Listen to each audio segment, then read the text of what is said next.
symbol of excellence in sports entertainment. Turn it on and rip the knob off.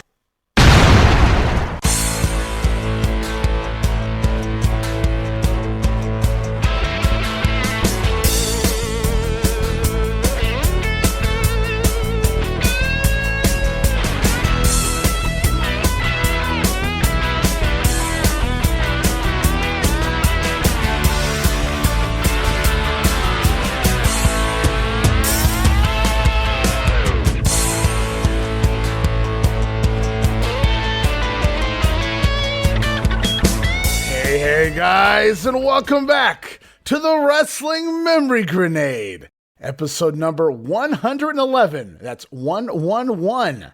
We won't be able to do that for a very long time again, so cool milestone as we continue on with January 1988 in the WWF by looking at a couple more weeks of that World Wrestling Federation TV goodness, and I am your host, Ray Russell, welcoming you guys along for the ride. And this week, oh boy guys, we got quite a show in store for you, but I'm afraid I've got some bad news. Or maybe it's good news, depending on how you want to look at that, because we will see the TV debut, at least in promo form, of one Bad News Brown. Also, the Matilda saga continues on. Where, oh where has Matilda gone? Maybe we'll find out here this week on The Grenade. And the Piece de Resistance this week. Here on The Grenade, guys, major angle alert upcoming involving the $1 Million Man Ted DiBiase and one Andre the Giant, so stay tuned for that.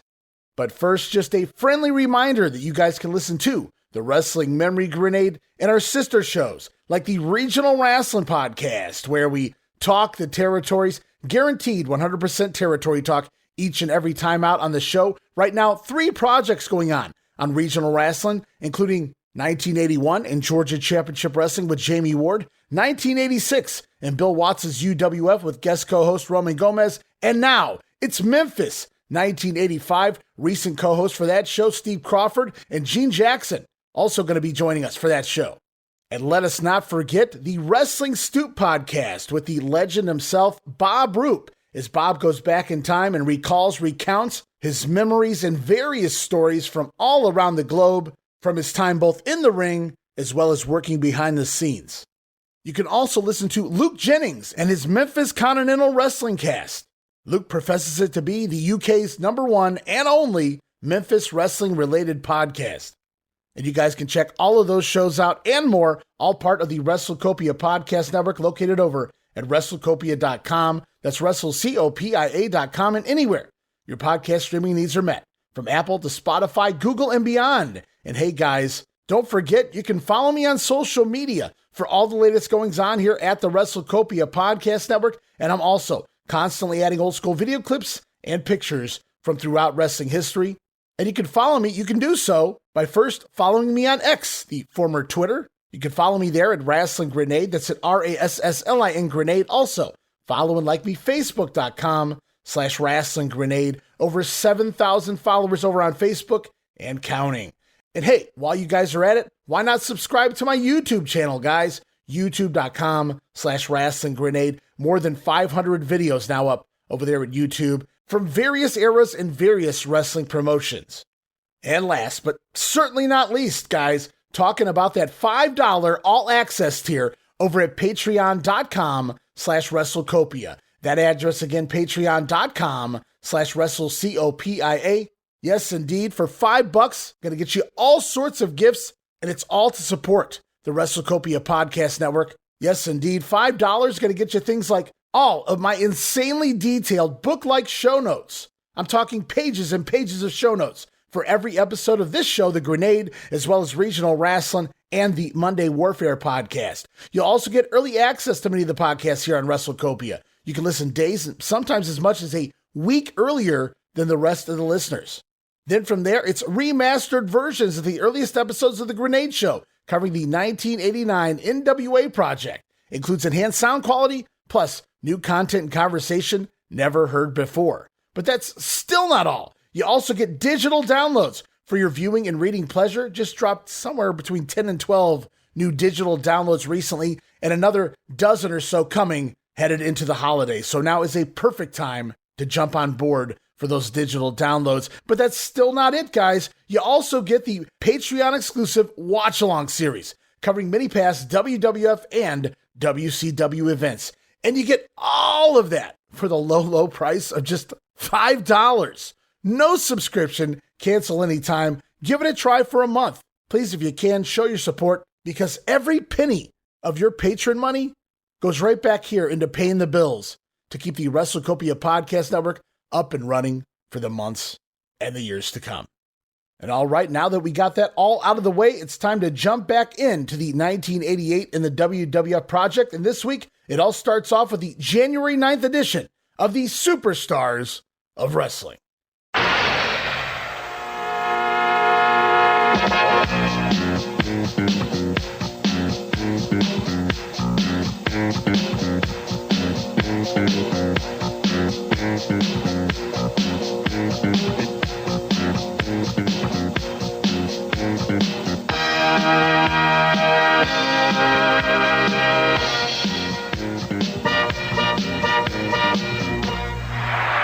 And away we go, January 9th, Superstars, taped back December 9th, 1987, at the Tampa Sundome.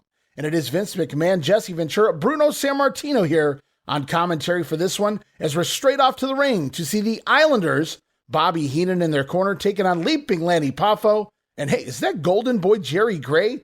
All right, Lanny Poffo and Jerry Gray, the opponents here for Haku and Tama. As the heels make their way out, though, Bobby toting, what is that? An invisible dog leash. How about that one? Great prop gag there by the Brain. For those who have never seen one, the leash gives off an illusion that there's actually an invisible dog attached, as it sticks out stiff-like rather than just hanging down by your side. So there's the illusion that you're actually walking a dog that would be attached to that collar. So great prop gag. Always wanted one of those as a kid. And talk about heat. For an angle that probably really shouldn't get any, Bobby Heenan working his butt off. And pre-match, even Heenan and his Islanders taking turns, quote-unquote, petting the dog. As I said, classic heel shit here from the Brain. And on commentary, though, Vince McMahon does not like it. He doesn't find it funny at all. In fact, Bruno, he finds it disgusting. Meanwhile, Jesse Ventura just cackling at the dastardly joke, as Lanny Poffo has a poem for Bobby Heenan and his crew, ending with him calling the Brain a parasitic leech. Well, you may have to pay for those words, Lanny. But as we get things going here, though, we get an insert promo from the British Bulldogs, who are saddened by the missing mascot. They demand to know where Matilda is, who is taking care of her. The Bulldogs ask Bobby Heenan to stop making jokes about the situation and simply return Matilda. Also referencing President Jack Tunney getting involved here, hoping he can help save their dog. Woof, that was rough. Now, I can understand it could be hard to get into this storyline as a wrestler and sell this properly when you're cutting a promo, especially from the Bulldogs end, because the Islanders are doing a great job, especially Tama. But the acting here in this promo from Davey Boy and Dynamite was probably the worst I've seen yet in this entire storyline. But at least they're trying, I guess. As the action gets going, Lanny Poffo blasting Tama early on with a dropkick to start off with, but the Islanders quickly take control after Jerry Gray tags in. From there, it's total domination by the heel team before Haku plants Gray with a thrust kick, and nobody gets up from that one. The Islanders going to pick up the win, 3 minutes and 20 seconds. But as the tag team begins to celebrate, wait, what's that? Up on the interview stage, Craig DeGeorge is standing by with the WWF president, Jack Tunney himself. And wow, I never thought I'd hear Tunney get cheers from the crowd. But that won't last. As DeGeorge questions Tunney on the latest in regards to the whereabouts of Matilda, Jack says at the moment he does not have any update on the missing Bulldog. The president then requesting Bobby Heenan and his Islanders join him up on the platform. As the heels join up with the president of the WWF, everybody's standing on the stage now, the Islanders kneeling down, continuing to laugh while they pet that invisible dog. Tama even going so far as to backhand, smack, and kick around this invisible dog. I wrote, geez, Tama.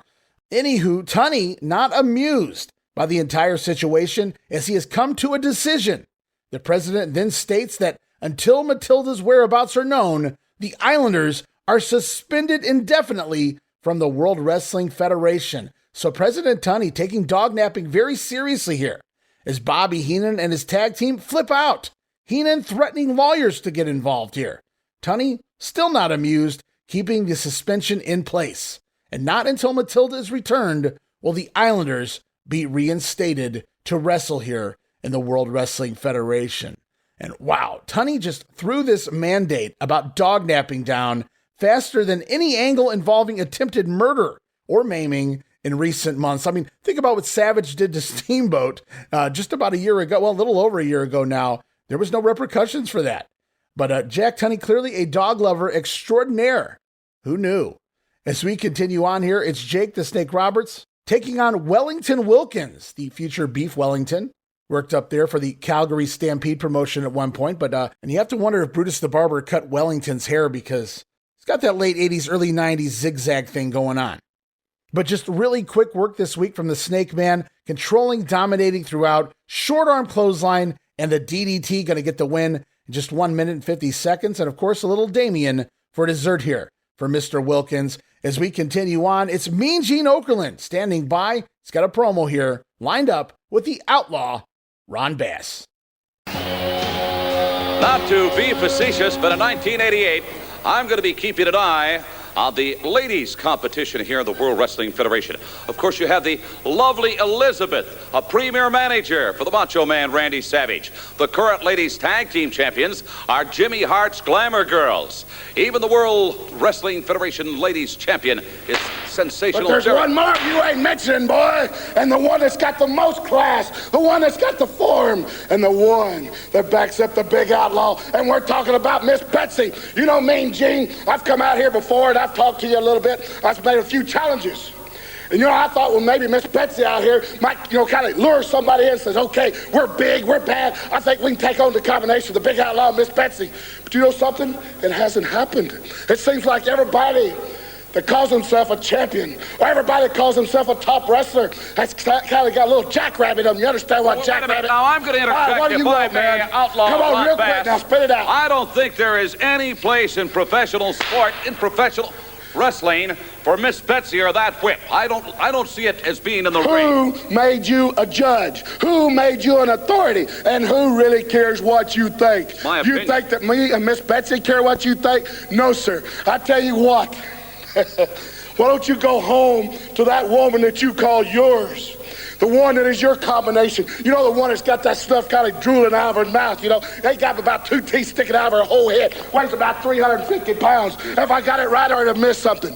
Am I doing her justice? Well, you and I just don't That's see just things what I the same thought, way. Mr. Mean Gene. But I want to talk to Mr. Randy Savage, or maybe Mr. Hulk Hogan. You're big, you're bad, and you're mean, and you're sitting on the top of the WWF. Where you're looking at somebody that's getting real nasty and then kind of getting tired of waiting. And you know something? Things come to people that wait. And if I wait long enough and I keep getting the wins like I've been doing, there's going to be no choice. But you're going to have to get in that ring and prove yourself. The big outlaw's waiting. Come on, boys. Let's see what you got. Wait a minute. Why you Ron on that? Bass, Outlaw Ron Bass. Do you feel any remorse in what you've just said? Do you feel you owe me and my family an apology? Oh, yeah. I done her justice. Give me a break. Big, outspoken outlaw Ron Bass from the great state of Texas. He's something else. So Mean Gene just happens to bring up the women's division when up shows the Outlaw, who wants to talk about a lady of his own, Miss Betsy there.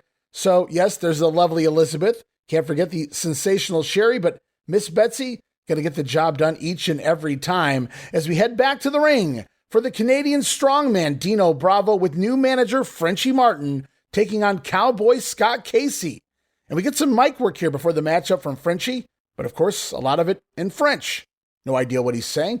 And Bruno even actually getting on commentary here and putting over Dino's strength and his ability on that bench press as we set up that Royal Rumble segment. We get an insert promo here during the matchup from Frenchie Martin once again. A little more Frenchie, goody. But I loved his look, monocle and all. As we head to the ring for action, Dino gonna dominate here as Casey tries to reverse an Irish whip, but he gets caught by a Bravo clothesline, and even Jesse Ventura pointing out how good of a worker Scott Casey is for Scotty to have such little offense in this matchup, but that just puts Bravo over even more as he lands his patented side suplex before then finishing it up with a back suplex, and Dino going to score the win here, 2 minutes and 20 seconds. Remember, guys, Bravo off to the Royal Rumble to attempt to set the world bench press record of more than 705 pounds. You'll only have to wait one more week here on the Grenade to see how that goes. But for right now, talking about the Royal Rumble, or is it the Rumble Royal, Gene? Yes, indeed, Gene Okerlund standing by to talk with one ravishing Rick Rude. All right, there's going to be a World Wrestling Federation Spectacular that's going to be taking place latter part of the month on Sunday, January the 24th at 7 p.m. Eastern Time, originating from Copps Coliseum in Hamilton, Ontario, Canada. First time ever, a Rumble Royal. Let me explain this one to you. There are going to be 20 men participating in this first ever Rumble Royal. Some of the great names: Jake Roberts, the One-Man Gang, Bam Bigelow, King Harley Race, the Bravos, the Hearts, the Bolsheviks, Hillbilly Jim. I can go on and on. Actually, very important, the luck of the draw. Just prior to the competition, there are going to be 20 numbers placed in a hat, and all of the participants will each draw a number out of that hat. The Rumble Royal starts with numbers 1 and 2, and then every 2 minutes thereafter, another man, 3, 4, 5, and 6, is added to the competition. I think very important, number 1, we know the match is going to be at least 40 minutes long for openers, and I would suspect, considering the names of these great participants, these great superstars, it's going to go a lot longer than that. Very important, the luck of the draw. For those guys that are up there in the drawing around 18, 19, and 20, if they've got an upper hand, they're going to come into that thing fresh. First ever Rumble Royal at Copps Coliseum in Hamilton, Ontario, Canada on Sunday night, January the 24th. Ravishing Rick Rude, you're going to be there to see the Rumble Royal, not to participate, because prior to that, you've got a very exciting match with a very exciting man, Ricky the Dragon Steamboat. Oh, very true, little man. And I want to take this time not to talk about myself or the beautiful body that I have or all the records I have set. Let's talk a little bit about Ricky Steamboat. We all know he's a top-notch wrestler, former Intercontinental Champion. And also an expert of the martial arts. He's demonstrated that clearly in the past. The man has done it all except meet ravishing Rick Rude.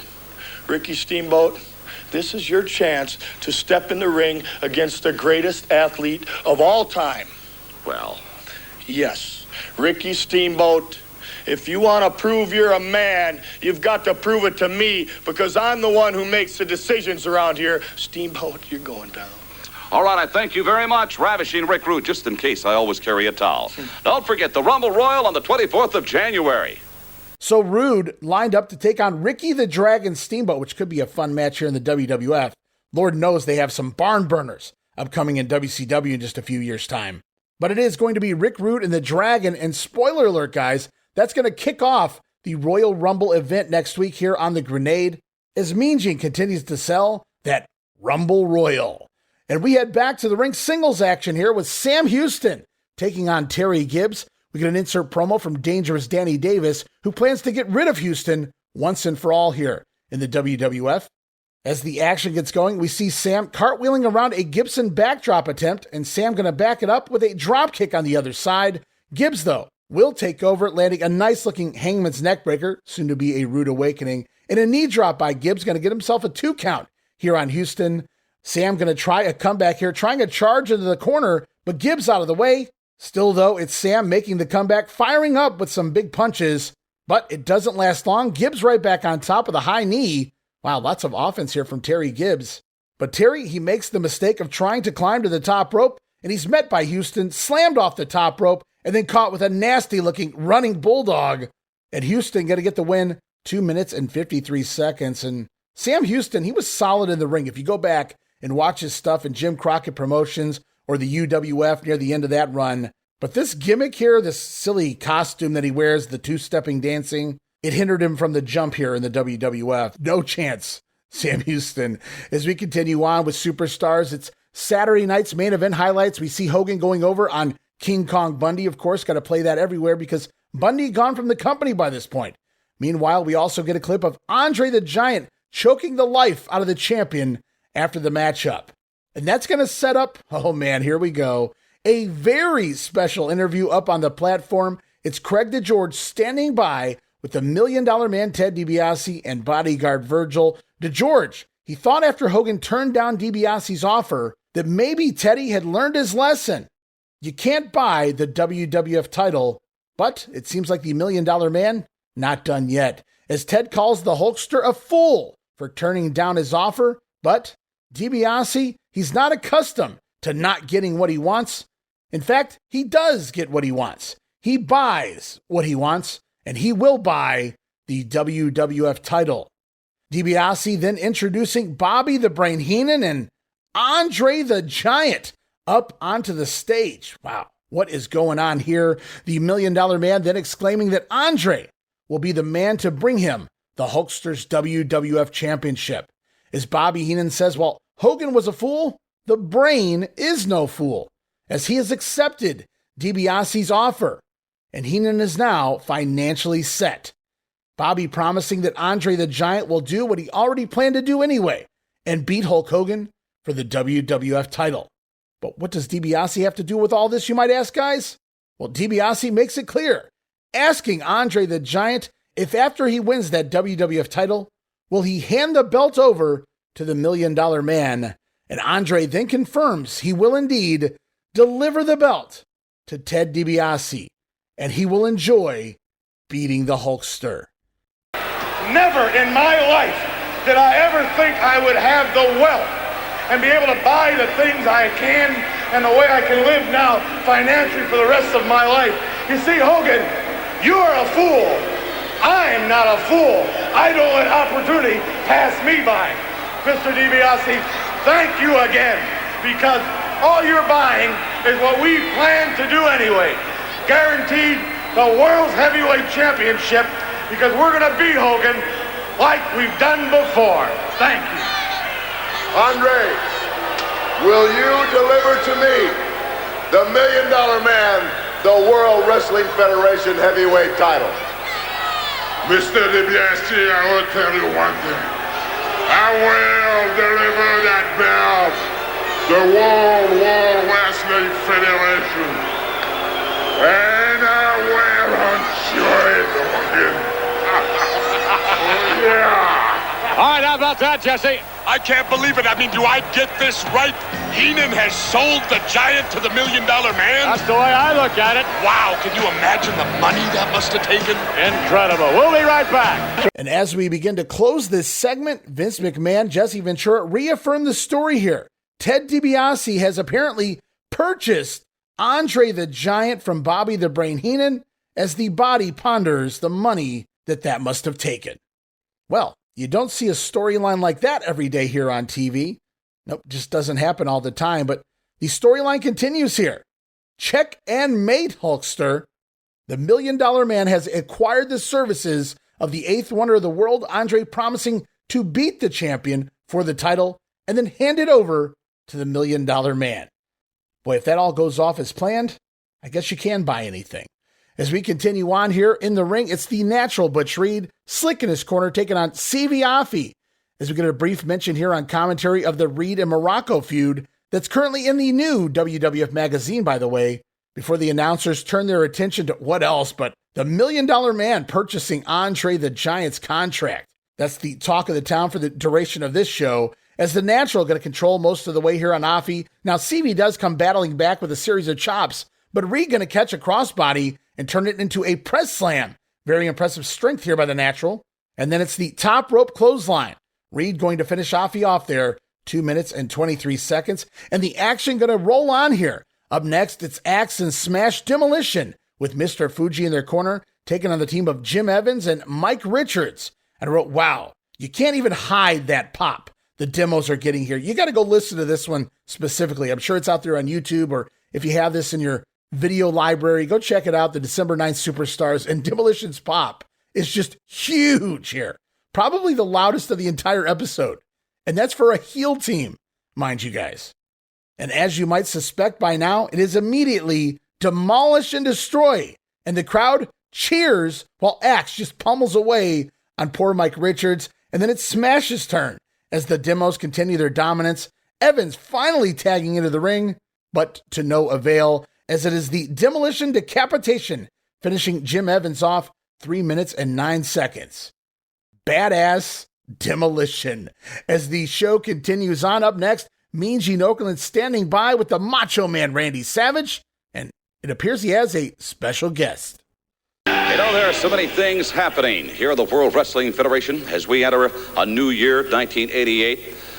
One of the classic conflicts that currently exists, and it may exist for a long, long time in the World Wrestling Federation, involves the Macho Man, Randy Savage from Sarasota, Florida. Come on in, Macho Man. It involves you and your longtime nemesis, the Honky Tonk Man, who just happens to be the reigning Intercontinental Champion. He says the greatest Intercontinental Champion of all time. Well, he's been busy ducking the Macho Man Randy Savage, but I've been busy too, Mean Gene Okerlund. I've been busy making it up for Elizabeth, yeah. Tell me. What happened in Saturday night's main event when she got pushed down real hard by you, Honky Tonk Man. Just got back from dinner, yeah, where I had the wine and everything all set up real nice, Macho Madness style, a candle or two, yeah, a candle or two. Candlelit dinner? Up to 200 candles on one table, yeah. But I started listening, because Elizabeth was looking around and she was kind of ducking type of a thing. She was hearing? People were talking. They were saying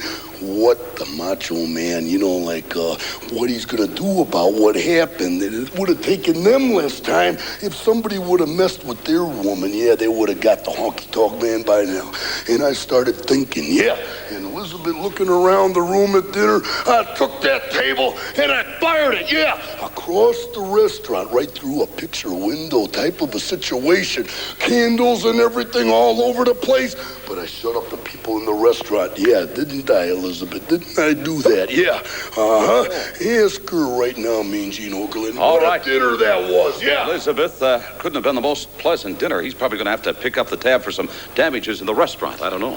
Well, that's true, but I support the Macho Man. Whatever he decides to do, I believe in him, and I'm behind That's the kind of manager I'd like to have. Believes in the Macho Man, Randy Savage, and I respect that belief right there, yeah. But a nightmare for Elizabeth and one for the Macho Man also, yeah. Can I ask you a question collectively? These whispers you hear going through airports, at dinner, in convention centers, they must sound like loud yelling. Yeah, sounds of silence they're not, but I'm gonna get you, Honky Tonk, yeah. Thank you.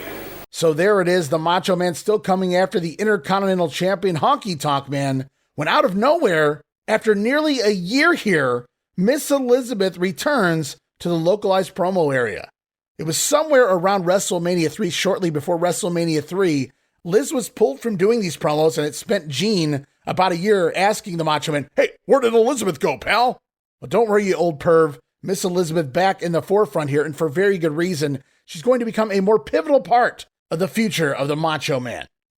And so this week, guys, Superstars concludes. We further the Bulldogs Islanders storyline with the heels now being suspended until Matilda is returned. But the big story here, or rather the giant story here, Ted Dibiase purchasing the contract of Andre from Bobby Heenan. And Andre not only promising to win the WWF title the next time he gets the opportunity, but then to hand it over to the $1 Million Man. As we continue on here on the Grenade, up next, it's the January 10th edition of WWF Wrestling Challenge.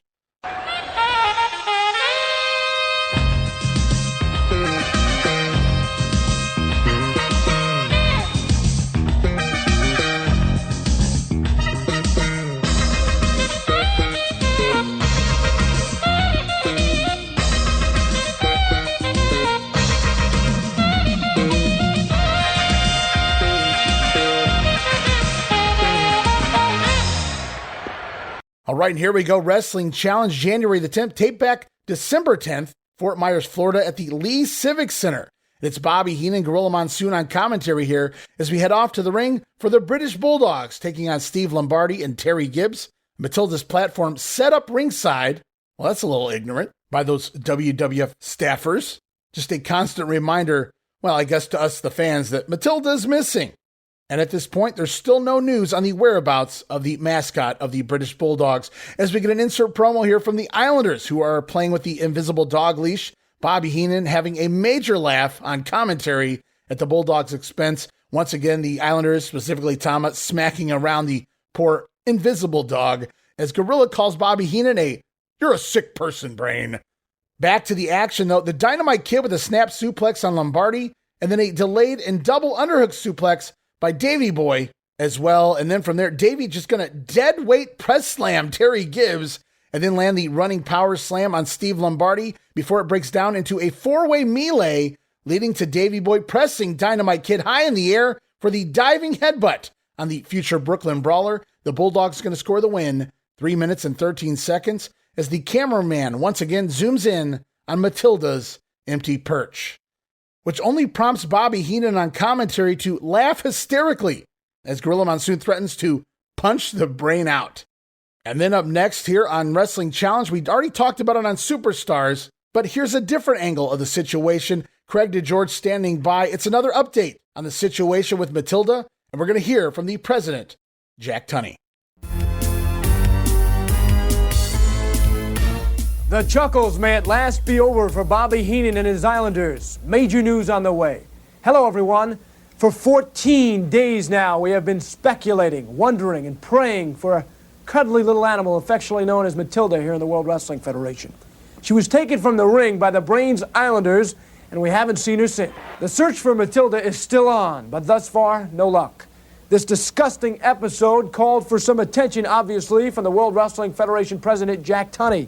Mr. Tunney's office conducted a thorough investigation, and his findings will not make this new year a happy one for the Brain and his duo. Do we know the whereabouts of Matilda at this point? No, we do not. Therefore, we can assume after our conversation last week when you told us you would make some action here that you have some decision forthcoming. I promised last week that if Matilda's whereabouts were not known at this time this week, I would take some drastic steps. Certainly, Mr. Tunney, some decision had to be made. I know your office feels like that. I feel the Islanders are responsible for Matilda's disappearance, so I'm going to do what I hate to do this to a wrestler. However, I'm going to deprive them of making a living. Oh. They are going to be suspended indefinitely. Wow, isn't that a bit harsh, a suspension? It has to be done. All right, now, is there some period where you're going to lift the suspension? When will you make that decision, Jack? As soon as Matilda's whereabouts are known. So we talked about it on Superstars, confirmed here on Wrestling Challenge. Jack Tunney promised last week if Matilda wasn't returned by this week, he would take drastic steps. And since he finds the Islanders are responsible for her being missing, they are suspended indefinitely, pending the return of the Bulldog Matilda. And that'll take us into a commercial break, and then back from break, Bobby Heenan pitching a fit. He's not laughing anymore at the Islanders' suspension as we head back to the ring for the Outlaw Ron Bass with Miss Betsy in his corner, taking on Omar Atlas. And before people start scratching their heads, wait a minute, I don't remember the Outlaw having a valet. No, Miss Betsy is his bullwhip, guys. You always got to name your bullwhip. That's a rule, for Outlaws anyway. Go find one. You can ask them. And as the match gets going here, we get an insert promo from Ron Bass threatening everybody with Miss Betsy, as the Outlaw then going to show off his strength early on, tossing Omar Atlas around the ring. Atlas does make a comeback with a pair of drop kicks, but it ends there. And it's the very basics from Ron Bass, though nothing insulting, as he lands his pedigree-type finisher here, going to give the Outlaw the win. I've seen it referred to as the Texas Gourd Buster. Never actually heard it called that on commentary, but for those who haven't seen the Outlaw, it's essentially a pedigree without the double underhook on the arms. You just drop them straight down on your knees. And it took an entire year, but it does appear at this point, it's safe to say that Ron Bass finally starting to be used on the syndicated program, which means he actually exists in WWF land now. And then post-match, Ron Bass going to wrap Miss Betsy around the throat of Omar, dragging him around the ring, making good use of that bullwhip there as we head off now to Mean Gene Okerlund standing by with Dino Bravo and manager Frenchie Martin. There are going to be some big changes in 1988, I can guarantee you that, with some of the recent announcements that, of course, were declared at the end of 1987. There is a new manager for the former Canadian heavyweight champ Dino Bravo from Montreal, Quebec, Canada. His manager is none other than Frenchie Martin. Monsieur Martin, looks like you should be painting pictures instead of managing Dino Bravo. Well, you know, before I started painting, I was one of the greatest wrestlers in Canada myself. But I saw Dino Bravo's career, and Dino's got problem with papers because he's got no time to look at papers and sign papers. All he's got to do is train, obviously. He's one of the best athlete I've seen in my life. He's definitely the strongest. What are you, a barrister, a public accountant? What are you? Is your imagination leaving you, monsieur? Well, I was looking at the clothes here. They're not befitting of somebody in the legal or accounting business. Yes, I couldn't say the same thing about you. Must be your lucky suit. You always wear the same one. Oh, please. Dino Bravo, where did you get this guy? Believe me, when I got him, he knows exactly what he's talking about. Like he's just mentioned, I only have one thing to worry about. Get to the gym and get to the arena and do what I do best, and that's wrestling. Because 1988 is going to be my year. You know, a lot of people take resolutions for the new year, but don't do nothing about it. Well, I do something about it. I work at it, and not a human force going to stop me this year. I'm looking forward to the Ricky Steamboat, the Macho Man Savage, the Snake Roberts, the man with the DDT. I might have a special surprise for him. And why not Hulk Hogan, the man with the gold, because I'm aiming for that championship belt this year, Mean Gene. You actually think you can get a match with the world champion, Frenchie Martin, Monsieur Martin, for Dino Bravo? Definitely. Did you notice that when Dino was mentioning name, he didn't pick names that people didn't know. He picked the best. And that's a warning to all the rest, because he's already beat all of you. So the best, be aware, because this Dino Bravo's coming to you, baby. And Hulk Hogan, you know you're the end of the road, and we're going to go right to you. All right, Frenchie Martin, with the accent and all, I get the impression you're from somewhere else than here. Where are you from? Je suis définitivement pas d'ici, mais si je serais d'ici, tu seras pas anyway. So anyway, what did he say? Anybody be ready? Dino Bravo, all the way it's to our the top. year, Mean Hulk Gene. Hogan, beware, because we're coming. Thank you, Dino You Bravo. might not believe it, and but new you will manager. realize it. We're out of time, pal. Gene having a little fun there with Frenchie's new artist-type gear. I gotta say, I always enjoyed it. I don't know what I like better, Frenchie's gear or the USA is not okay sign that will be upcoming. And now it's back to the ring, guys, for Bam Bigelow. Sir Oliver Humperdinck by his side taking on Dusty Wolf, and the Bam are going to start off with a pair of snap arm drags. I wrote, awesome. Dusty Wolf going to duck a clothesline, but eats a spinning elbow from the 300-plus pound man. Just wow, the agility from Bigelow, busting out a snap suplex and a press slam to show off that he's not just agile, he's strong too. Bigelow, though, going to miss a corner charge. Wolf going to go to work on Bigelow's right arm? It's supposed to be the left here in the States, Dust. But the Bammer finally battling back. Big clothesline as he gets big pops from the fan. Bigelow going to finish Dusty Wolf off with that slingshot splash from the apron back inside the ring. Bam scoring another win. 2 minutes and 31 seconds. I wrote, is there anything this guy can't do? As we head off now, another promo lined up talking more about that Rumble Royal. Right, Gene? Yes, indeed. Mean Gene standing by this time with Jumping Jim Brunzell and B. Brian Blair, hanging and banging, hung and bung. It's the Killer Bees.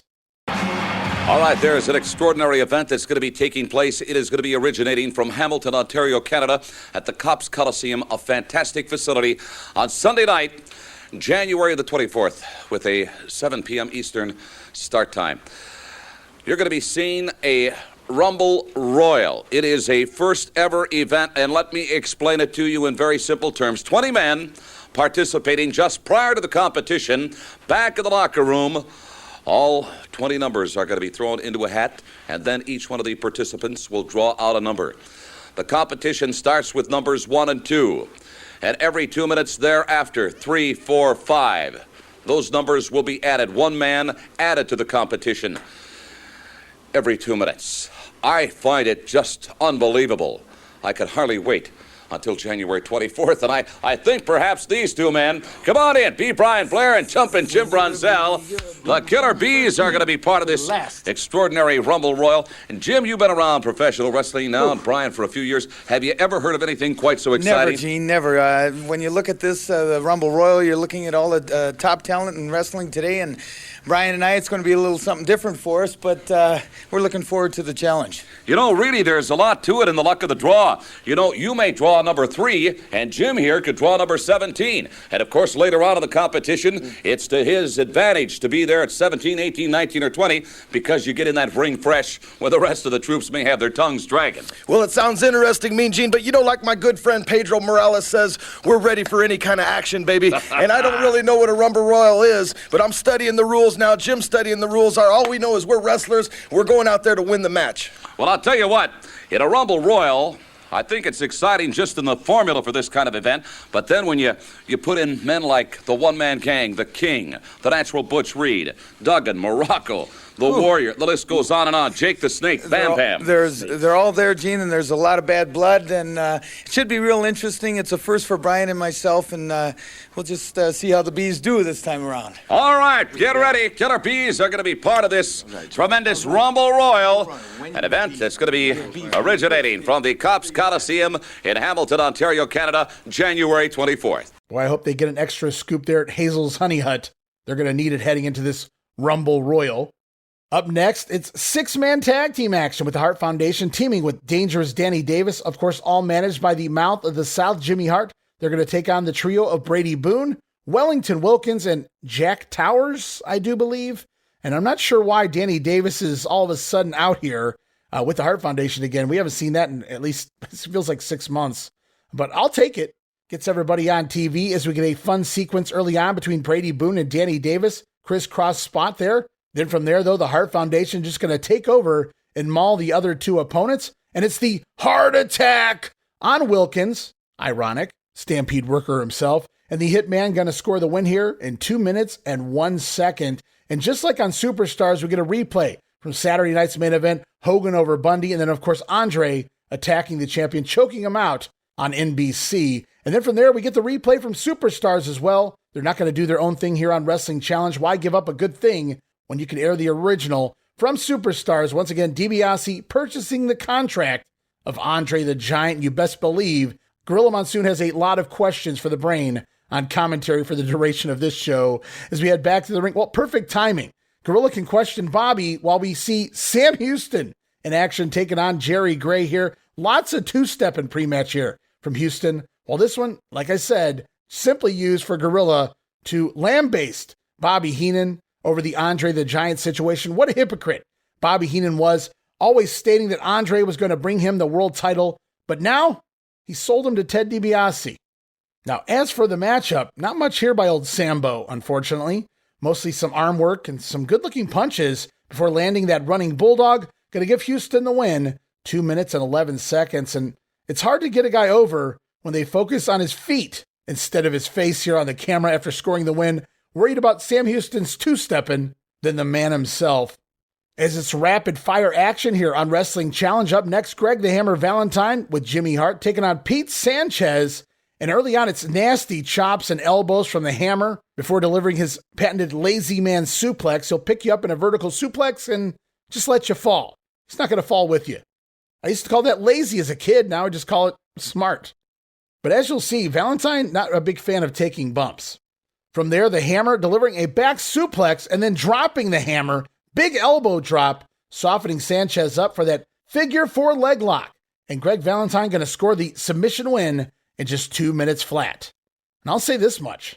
I haven't really focused on this post-Dream Team Greg Valentine very much, if ever.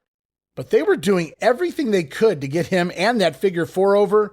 And the Hammer, he bulked up, becoming even more solid. And he was far more aggressive in the ring after that Dream Team debacle of 1987. Now, how long this resurgence lasts, we'll just have to wait and see. But Valentine making a go of it here as we head into the new year. Then from there, another matchup here on Wrestling Challenge, closing out the show. It's the Birdman, Coco Beware, taking on Rick Rinslow. And as the bell sounds, Rinslow going to jump the Birdman from behind, hammering away on Coco, actually driving him down to the mat, working Coco over pretty good here. Finally, though, the Birdman going to make the comeback, countering a backdrop attempt with a nice-looking knee lift. And then from there, it's the top rope missile dropkick, hitting Rinslow so hard, it legitimately sends him all the way out of the ring onto the apron. Damn near falls all the way out of the ring. I had to write LOL there. And then once back inside, Coco finishing things off with the Ghostbuster. And the match only goes 1 minute and 11 seconds. And most of that was Rinslow on top. But Coco, he made a statement with that comeback. As we close out Wrestling Challenge, one more promo lined up here for you guys this week. It's Mean Gene Okerlund standing by with the Dragon. Here's Ricky Steamboat. I want to talk about a clean slate. A new year, I think we could start with a clean slate in 1988. I want to bring in this great one from Hawaii, Ricky the Dragon Steamboat, now residing in Charlotte, North Carolina. If I go back and take a look at 1987, a lot of great things happened here. Some bad things happened. In WrestleMania 3, you captured the Intercontinental title. Later in the year, of course, you lost it to the Honky Tonk Man. I didn't have it too long, Gene. You did have an addition to the family. Yes. A son for you and your bride. Yes, and for the last 6 months, me and Gene and the wrestling fans have been wondering because of the fan mail that's been coming in and the telephone calls that I've been receiving at my gym in Charlotte that the people have been wondering what's going on with the Dragon right now. All right, let's bring us up to date. What's going to happen to Ricky the Dragon Steamboat in 1988? Well, I'll tell you something, Mean Gene. My wrestling career has taken off to a whole new meaning because of the new addition to my family. There's another mouth to feed at the dinner table now. It's time for the Dragon to go back to work, start breathing some fire. We've got a bunch of new people that have come in the latter part of this year. Ravishing Rick Rude. Some of these characters, where they come from, I don't know. They seem to be getting bigger and better and badder. Let me ask you a question. What about that title that you held in 1987, the Intercontinental Championship? Yeah. I'm certain you'd just love to get that back, and I'm sure you'd like to get your hands, especially on the Honky Tonk Man. Yeah, that's very, very true, Mean Gene. I'm not going to cry over spilt milk. I'm going to admit to all the fans that my mind was in a different area, having my first one come into my life, a lot of distractions. I guess I held down the fort for 20 minutes during WrestleMania number 3 when I beat Randy Savage for the Intercontinental Heavyweight Championship. But now with Honky Tonk having that championship, my mind clear, my little one doing just fine, the family's doing just fine, the Dragon's breathing fire, feeling fine, wanting to get back in the ring and square my differences with that Honky Tonk Man. I touched on it. I said it's a clean slate. It's a new year. And this man, you can obviously tell by the gleam in his eye, is ready to feel the best here in the World Wrestling Federation. He is Ricky the Dragon Steamboat. We're right back. Now, you don't hear that often from a baby face, but Steamer making a few excuses there. He lost his focus last year. It was on his family. But now he's ready for a fiery return in 1988. If only, Ricky. If only. But for now, it's Honky Tonk Man look out as he talks about WrestleMania number 3, winning that IC title, losing it to Honky Tonk. I still can't get over that. WrestleMania number 3. Boy, I can't wait to see the Dragon at WrestleMania number 4. As we close out Wrestling Challenge, it's off next to the January 12th edition, a special Tuesday night edition of Primetime Wrestling.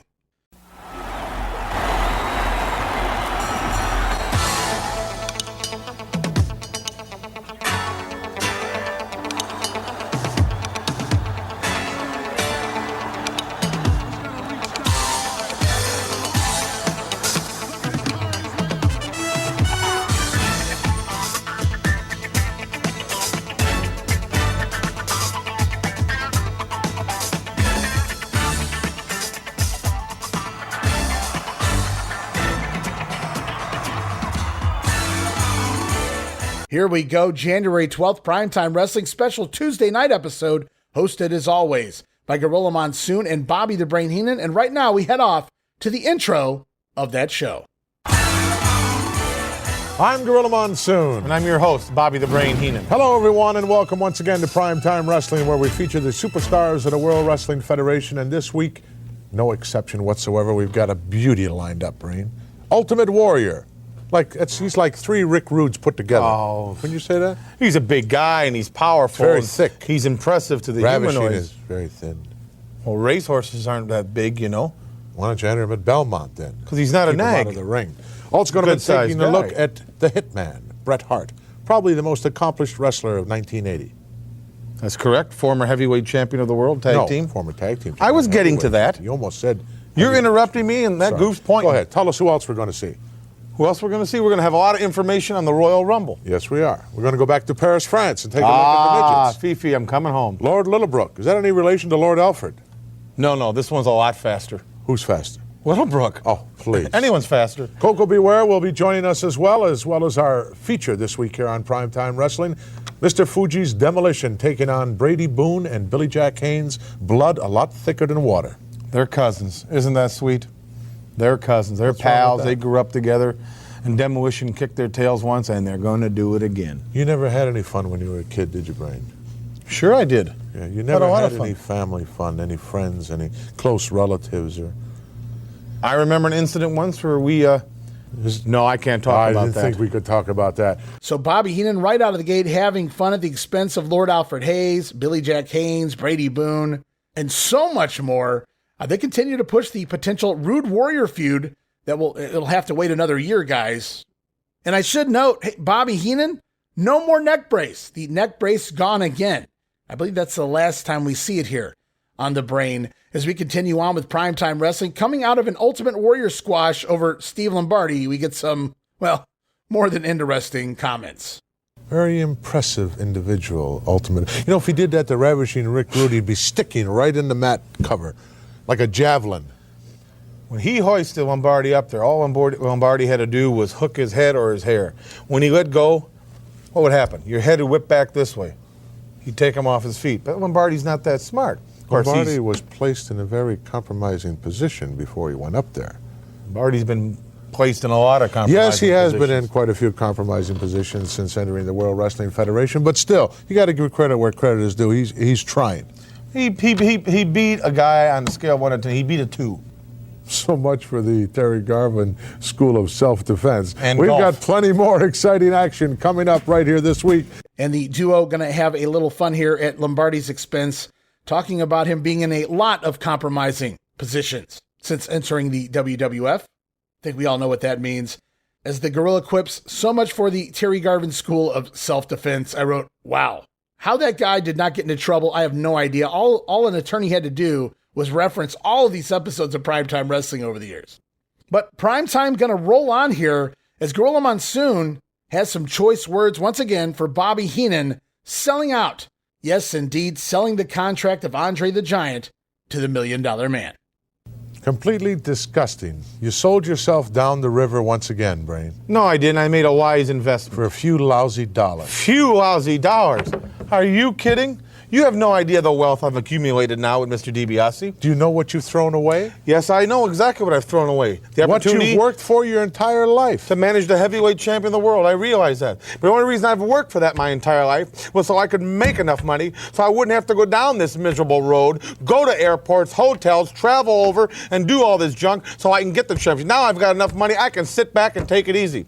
As long as Hogan's beat, that's great for me. As long as I get my money. Why are you even here then?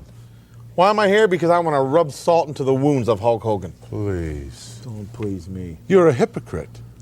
All you've said for the past 2 years right here on Primetime Wrestling is that one day I will be the manager of the World's Heavyweight Championship. Now you intend to get the title and hand it over to the $1 Million Man. That doesn't make any sense to me, Brain. Well, maybe in the words of that good TV show on The Price Was Right. We'll be back with the Birdman. Gorilla says completely disgusting. Bobby sold himself down the river. Meanwhile, the Brain referring to it as a wise investment. Bobby, he only wanted to manage the WWF champion to make the money. Well, duh. But now he has the money. He doesn't need the title. So as long as Hulk Hogan loses the belt, Bobby will be happy. I guess you could retire right now, Brain. As Primetime goes on, we've got even more news involving that spectacle upcoming in less than 2 weeks' time. You guys know I'm talking about it. The Royal Rumble. The words that are on the lips of everyone here in the World Wrestling Federation and fans all over the world is Royal Rumble. It's about to happen January 24th, a Sunday night, 7 p.m. Eastern Standard Time out of Copps Coliseum in Hamilton, Ontario. One of the biggest events of all time, Brain. It'll be live. Yeah. And you and I will be doing the commentary and calling the action. I'll be hosting.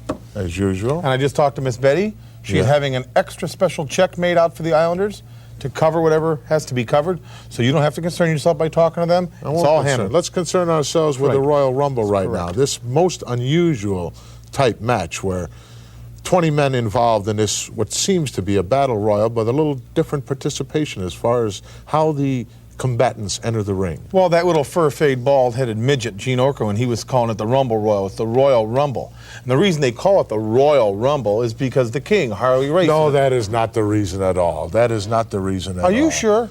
No, yeah, I'm positive. I don't think so. Well, let's look at some of the contestants involved in that, Brain. You've got some guys in there. You've got the king, of course, another friend of yours, One Man Gang, Dino Bravo, the Natural Butch Reed. You look out. Bolsheviks, the Hearts. The Bees, you're talking about 3 tag teams Dangerous right there. Danny Davis? Ron Bass. Jake the Snake Roberts. The Ultimate Warrior. The Rock. The magnificent one. JYD, the Dumb Yard Dog. Let's not forget the Hillbilly Jim. Bam Bigelow. It's a dangerous type match. It's over the top rope to the floor. Right, but the important thing is that once the first two guys are in there and the match has started, 2 minutes will elapse between the next individual coming in. That's what makes it interesting and exciting. That's right. But it's still elimination in the same manner, over the top rope, out to the arena floor. I'll tell you what I'm looking forward to seeing. I'm looking forward to seeing the former Canadian heavyweight champion, Dino Bravo, try to bench press and break the world's record of 720 pounds. I don't think he can do it. I don't think he can do it either. Maybe with the help of Frenchie he could do it. Frenchie might be spotting him in there. I don't know. But he's been working awful hard. He's a very strong man. Another interesting match as part of that tremendous day on January 24th that you'll all see right here on the USA Network, of course, is the 2 out of 3 fall ladies tag team title matchup. Jumping Bomb Angels, the Glamour Girls, managed by Jimmy Hart. I put my money on the Jumping Bomb Angels. I'm looking forward to seeing new ladies tag team champions of the world. But you know what I want to see more than anything? Is the live interview. It'll be interesting. The eighth wonder of the world, Andre the Giant. Face to face. Face to face with Hulk Hogan, the world's Obviously, heavyweight champion. You don't care too much to see ravishing Rick Rude against the Ricky the Dragon Steamboat. Oh, he'll be back home diapering the baby, right, Mr. Mom? Don't get in our face. We'll be back in just a moment. So at least Bobby Heenan, somebody finally acknowledging the fact that Mean Gene has been referring to this show as the Rumble Royal for weeks. I wrote LOL, but we're only 12 days out.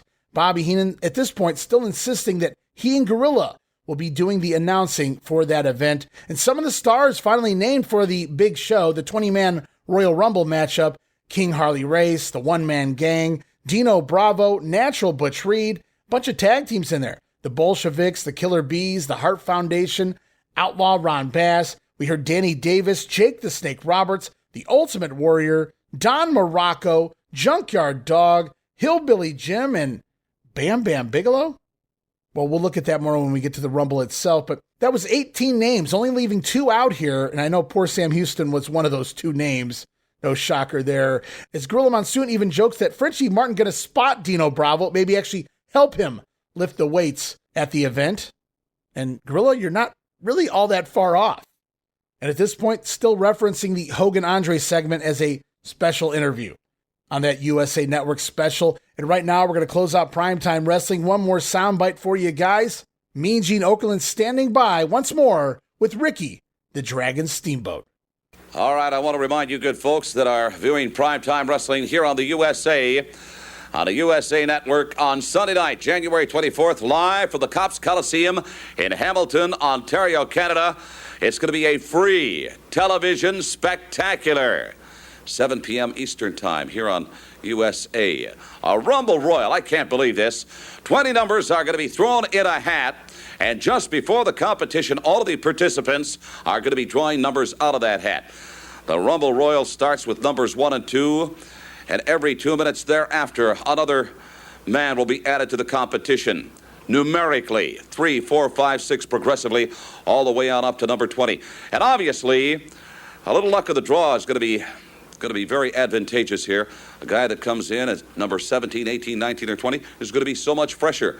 And by the way, the one thing that a Rumble Royal has in common with a Battle Royal, you see where you get the name, is that the only way a man can be eliminated, up over the top rope, down onto the arena floor. Come on in. Ricky, the Dragon Steamboat. Thank you. Welcome back. Right. We've got a new year. We've got a very exciting event that's going to happen right here on USA Network, and you're going to be part of it. You're not going to be part of the Rumble Royal, but prior to that, going to have my hands full, though. You're going to be facing ravishing Rick Rude.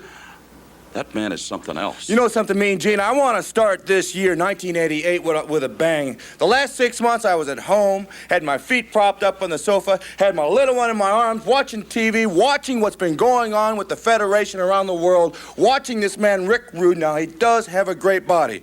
His track record does speak for himself. The man's been around the world. He's hurt a few people, and he talks tough. But he's never met the Dragon. And he's never met the Dragon when he wants it more than ever. I want to show everybody here in Hamilton that I've still got the fire, that fire never has gone out. And here on the 24th, they're going to burn some buns, if you know what I mean. Right here on the USA Network.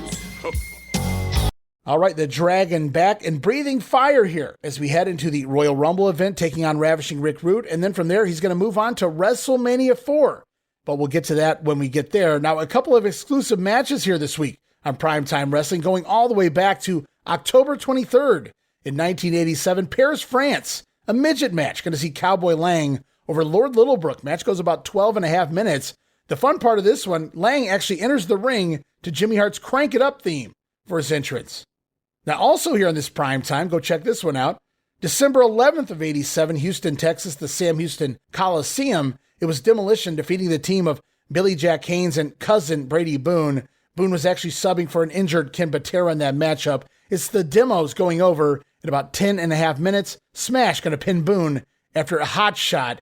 Very botched finish there by Boone. I believe he's going up to the top rope. Smash is supposed to catch him and try to turn it into a hot shot from that maneuver, but Boone screws it all up. They actually fall to the mat. Smash tries to play along, turn it into like a crossbody from Boone.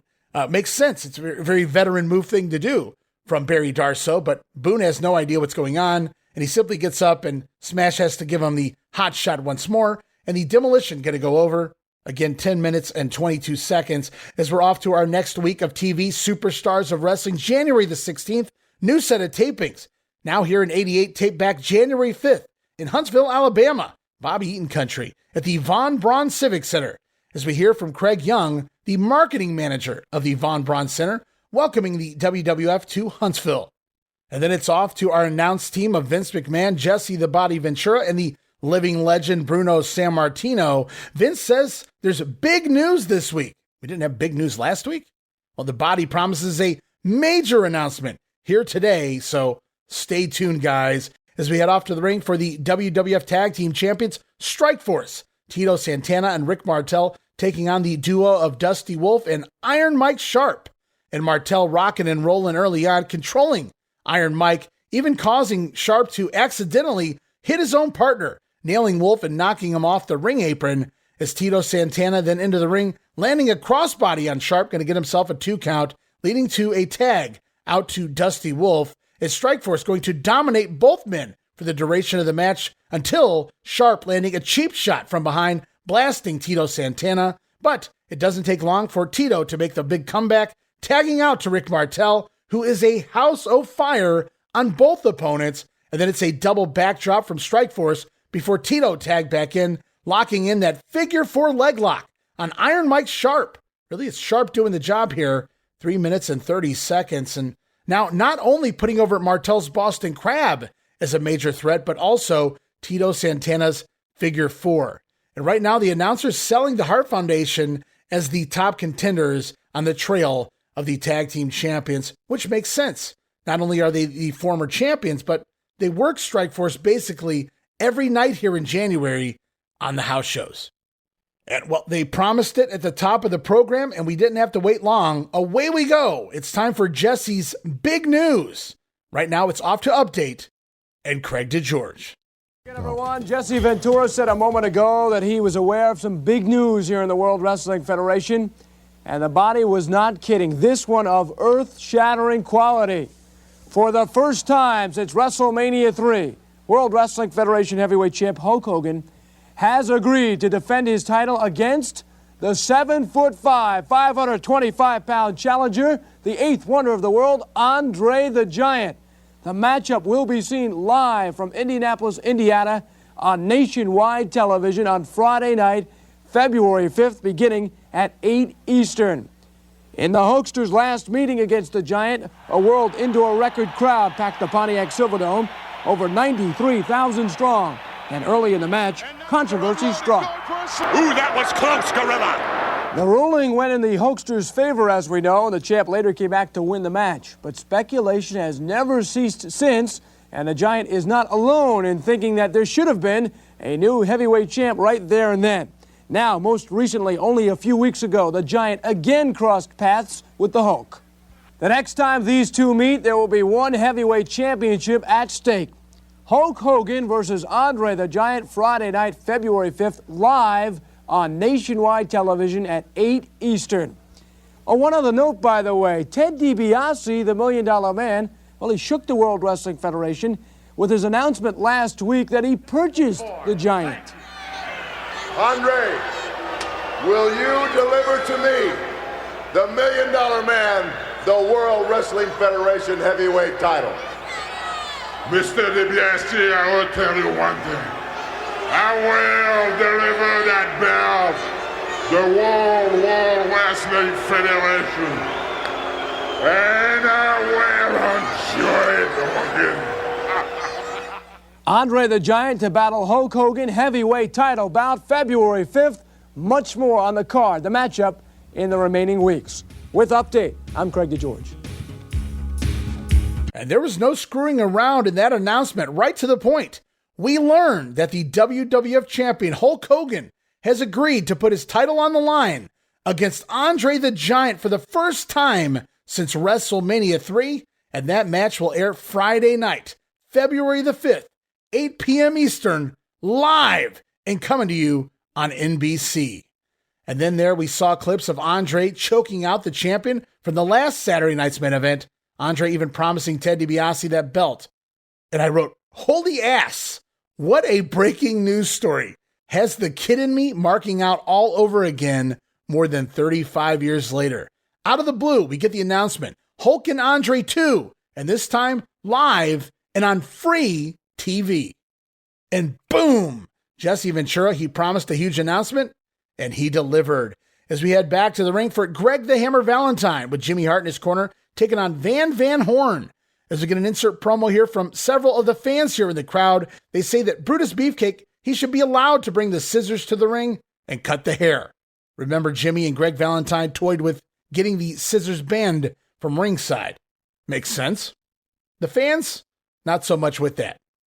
And as you might imagine, this matchup, the entire time spent putting over the monster news of Hulk and Andre, February 5, says Vince McMahon here, as Greg Valentine going to chop away, even gives I guess you could call it a running power slam of sorts to Van Horn, driving him into the corner.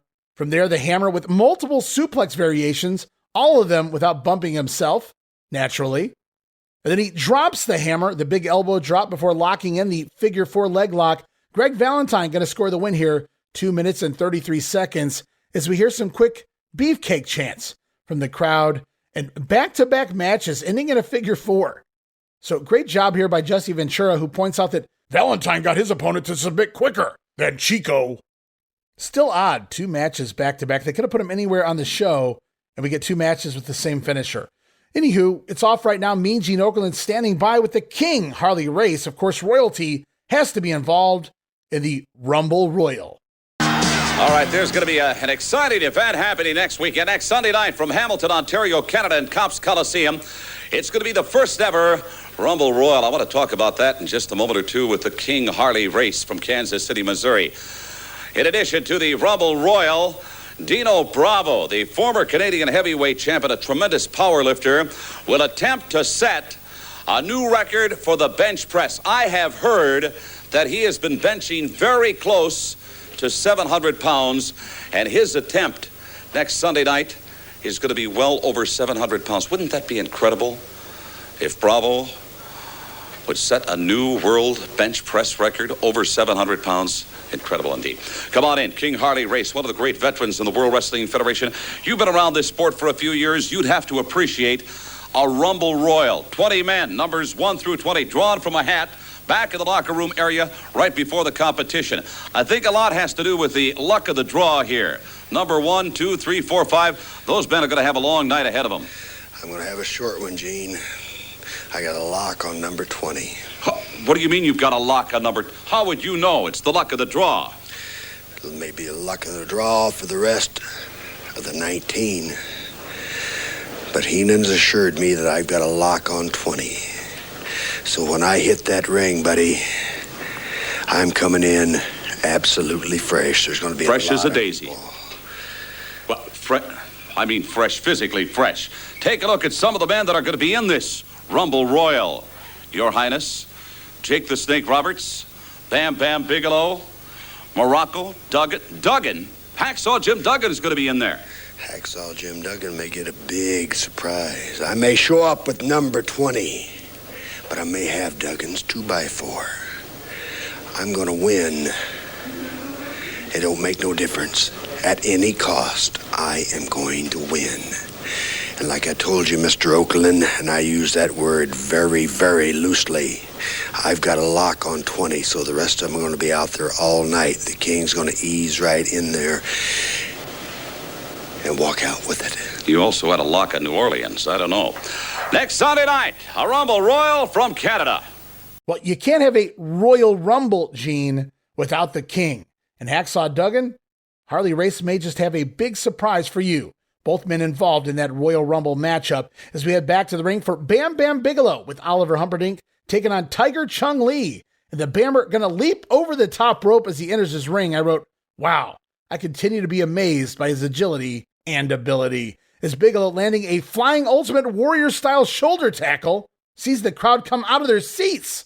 Literally, go back and watch this. The crowd out of their seats after a Bigelow flying shoulder block here. And then from there, it's a trifecta of falling headbutts and a standing dropkick, all to set up Chung Lee for the slingshot splash, giving Bigelow the win, 1 minute and 23 seconds. As the action going to continue to roll on, it's the Outlaw Ron Bass. He's everywhere now. Bass taking on the future member of Well Done, Timothy Well. Here he is simply Rex King, as we get an insert promo from the fellow Texan, Scott Casey? Yes, the Cowboy Scott Casey gets a promo, referring to the Outlaw as a no-good varmint. Well, I see why he doesn't get many more promos. Way to make use of that mic time there, Scotty. As Bass gonna jump King as the bell sounds, even allowing Rex to lay in some shots, which the Outlaw just no-sells, goes right back on the offense. And then once again, it's that pedigree variation, gonna give Ron Bass the quick win, 1 minute and 47 seconds. And post-match, Bass using Miss Betsy once again to choke and even snapmare King around the ring, while the bull rope wrapped around his throat. And this match right here may have been the fastest and sharpest that Bass has looked since arriving here a year ago. Though I'm not really feeling a feud here with Scott Casey is going to do either man any favors. As we continue on, more promo here this week. Another soundbite lined up, Mean Gene Okerlund with ravishing Rick Rude and the Rumble Royal. You know, over the past couple of weeks, I've been talking about this spectacular event that's going to be taking place next Sunday night at the Cops Coliseum in Hamilton, Ontario, Canada. That's just down Lake Ontario shoreline from Toronto, not that far from Buffalo, New York either. Going to be a Rumble Royal. For the first time ever, 20 men are going to be competing in a Rumble Royal. What happens, all of the men back in the locker room area will be drawing from a hat numbers 1 through 20. Start with number 1 and 2. And then every 2 minutes thereafter, another man will be added to the competition. A lot is going to have to do with the luck of the draw. Those early numbers are going to be tough because they've got a long evening ahead of them. On the other hand, 17, 18, 19, 20, those numbers are going to be very good because those men are coming in fresh at the end of the competition. In addition, Dino Bravo, the former Canadian heavyweight champ, will attempt to set a brand new world record in bench press. I understand that he has been benching right around 700 pounds right now. Wouldn't it be incredible if he were to bench over 700 and set a new record? That to be part of that action next Sunday night. The man will set the record, Jellyhead. I have trained with him in the gym. He is incredible. He has been benching around 700. You can verify that? That's right. But speaking of incredible, I have to face Ricky the Dragon Steamboat. Now, we all know the man's reputation. Former Intercontinental Champion, master of the martial arts, super physical specimen, good-looking guy. Am I right? Well, I don't know about looks. I'm not into that. That's not my trip. I know one thing. He is a tremendous competitor. That's right. Certainly no small task. Ricky Steamboat is going to be a giant step for ravishing Rick Rude. But I've lived my life taking giant steps. I've lived my life in leaps and bounds, Jellyhead. Ricky Steamboat, you handled your success very, very gracefully. How are you going to handle defeat? How are you going to handle it, Ricky Steamboat, when you're down on the mat, facing the lights? Jellyhead, I want you to know, and I want all the Hulkamaniacs out in TV land to know that beneath this robe lies the destiny of the WWF. You know, if you want to get my comments on looks, let me tell you about the Glamour Girls, huh? Please. That's what I was going to say. Please. Stay tuned. We're going to be right back. Please. We'll have to wait and see if Gene ever gets the name right there, the Rumble Royal. No, Gene, it's the Royal Rumble. as they talk about Rude's upcoming matchup at the big event against Ricky Steamboat, former Intercontinental Champion, putting him over as a giant step for the Ravishing One. If he can put away Ricky Steamboat, the sky's the limit for Rick Rude. Is up next, we get a replay here of the Islanders dog-napping Matilda, and then it's off to the ring for tag team action involving the British Bulldogs taking on Gino Carabello and Brian Costello. And the Bulldogs make their way out to the ring, no shame, wearing Matilda t-shirts. So Vince McMahon clearly taking advantage of the current storyline with the new dog-related merchandise. And pretty cheap looking, I may add. Looks like iron-on, maybe here. Maybe they didn't have the real ones made in time. But yes, indeed, the Bulldogs rocking a Matilda t-shirt as they head to the ring here. Vince McMahon says the Bulldogs are great, but they haven't been the same without Matilda, which is just absolutely ridiculous. Even Jesse Ventura calling Vince out there, calling bullshit on McMahon and that statement. Thank you, Jesse. You truly do tell it like it is. As Jesse implies that the Bulldogs, he thinks they're even more vicious, more aggressive with Matilda missing, which is actually the story being told in this matchup, if you were paying attention, Vince. Yes, Jesse says the Bulldogs looking vicious here, and he ain't wrong. They could have made great heels later in 88. Is Davey Boy going to land the running power slam on Costello? Davey then with the delayed suplex before tagging in Dynamite Kid, who delivers another delayed suplex. I was expecting a snap there, but we get another delayed suplex there from the Dynamite Kid. Poor Carabello down and out. Is Dynamite going to land the back superplex from the middle rope, dropping Gino and scoring the Bulldogs the win, 3 minutes and 19 seconds. And just as Dynamite scores the pin, we see Bobby Heenan and his Islanders are up on the interview stage with Craig DeGeorge. And the Bulldogs begin making their way from the ring over to the platform as we learn that the Islanders have already been reinstated from their suspension. Well, that was fast. Bobby Heenan telling the Bulldogs to go speak with President Tunney in regards to the whereabouts of Matilda. As Bobby continues to profess their innocence in the dog-napping as the Islanders continue to play with the invisible dog on a leash, complete with a bowl full of dog food now. Nice added touch. Heenan instructing the Bulldogs that you can either fight with the Islanders here on the stage or go get their doggy back.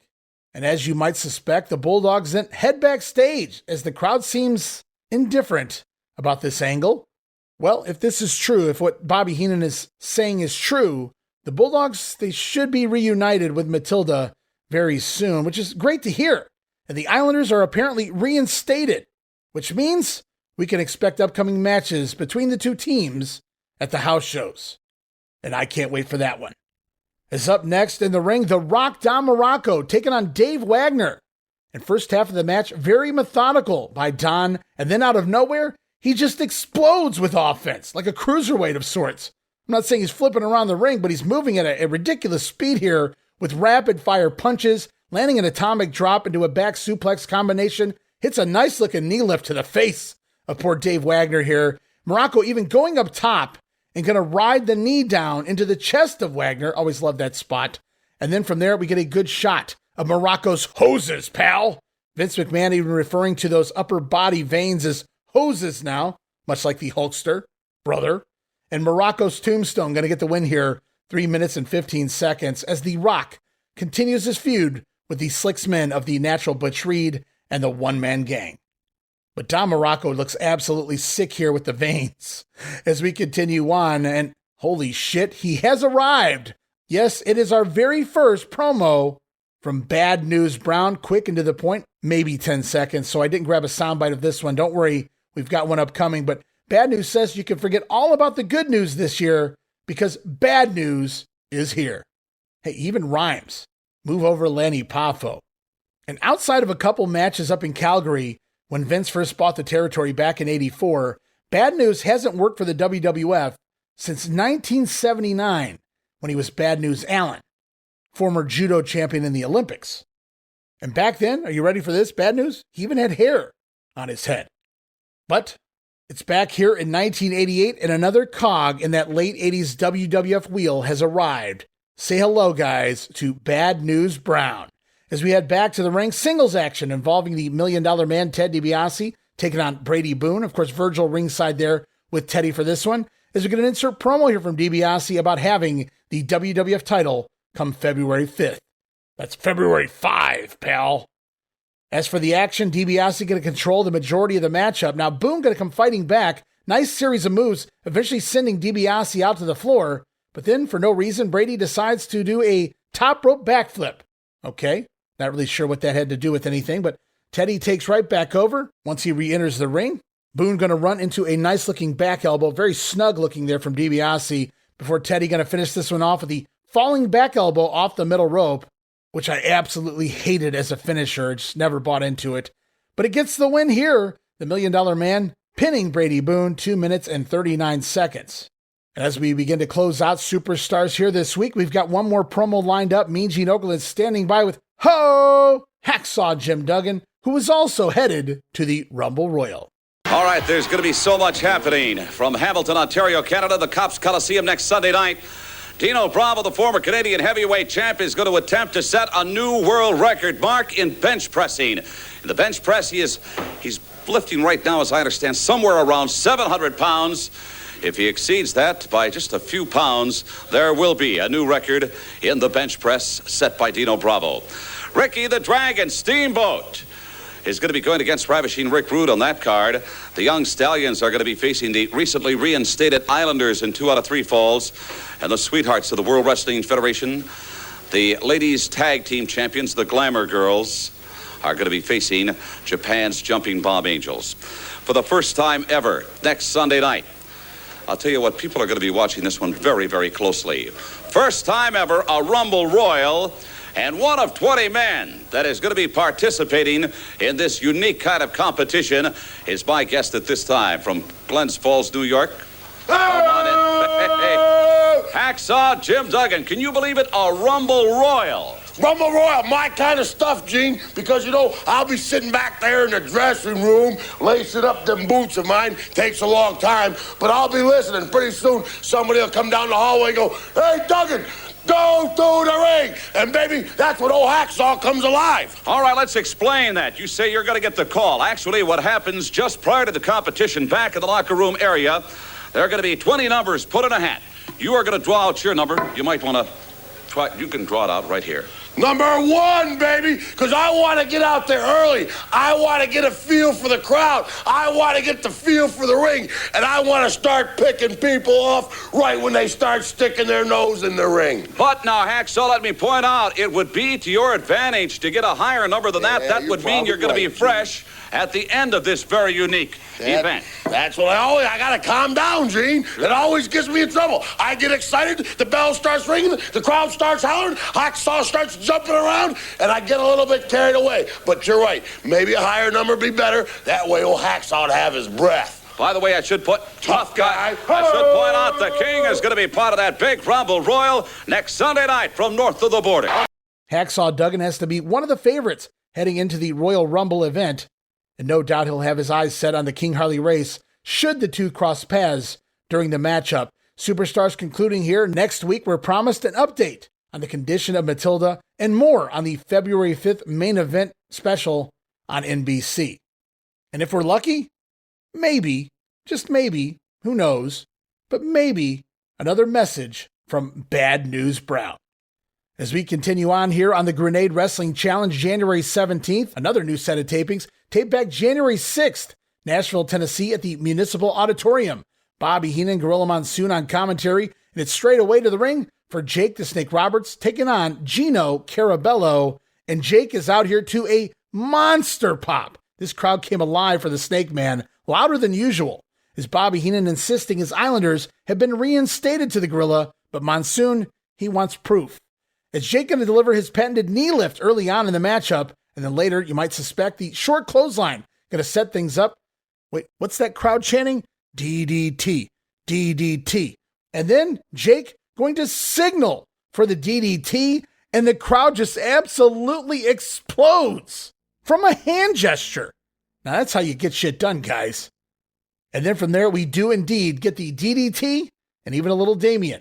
Roberts with an easy win here this week, scoring the win 2 minutes and 15 seconds, and he is OVER, over, between the monster pop he got coming to the ring, and I couldn't believe the response he got for simply spinning his finger around in the air to signal for the DDT here. Might have even been louder than the actual move. Up next on Challenge Special Report with Craig DeGeorge, talking all about what's coming up the following Sunday, just 7 days away.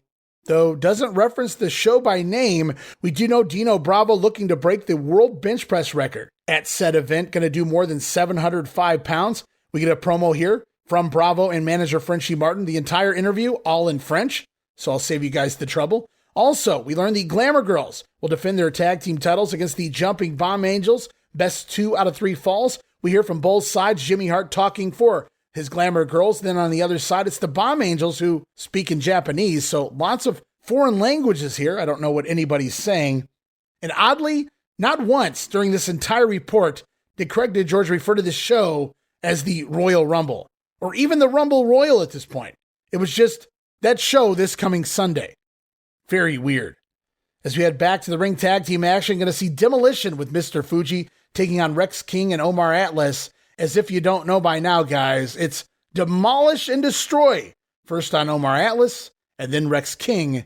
And this squash gets extended time, so both men, King and Atlas, get a second opportunity of having their asses handed to them. And at one point in the matchup, smash with perhaps the loudest chop I've ever heard on poor Rex King. Demos actually leave some welts on the back of King as well during this matchup, as the crowd again pops huge as we see the heels land their finisher, the Demolition Decapitation, on Rex King. Going to end this one 4 minutes and 8 seconds.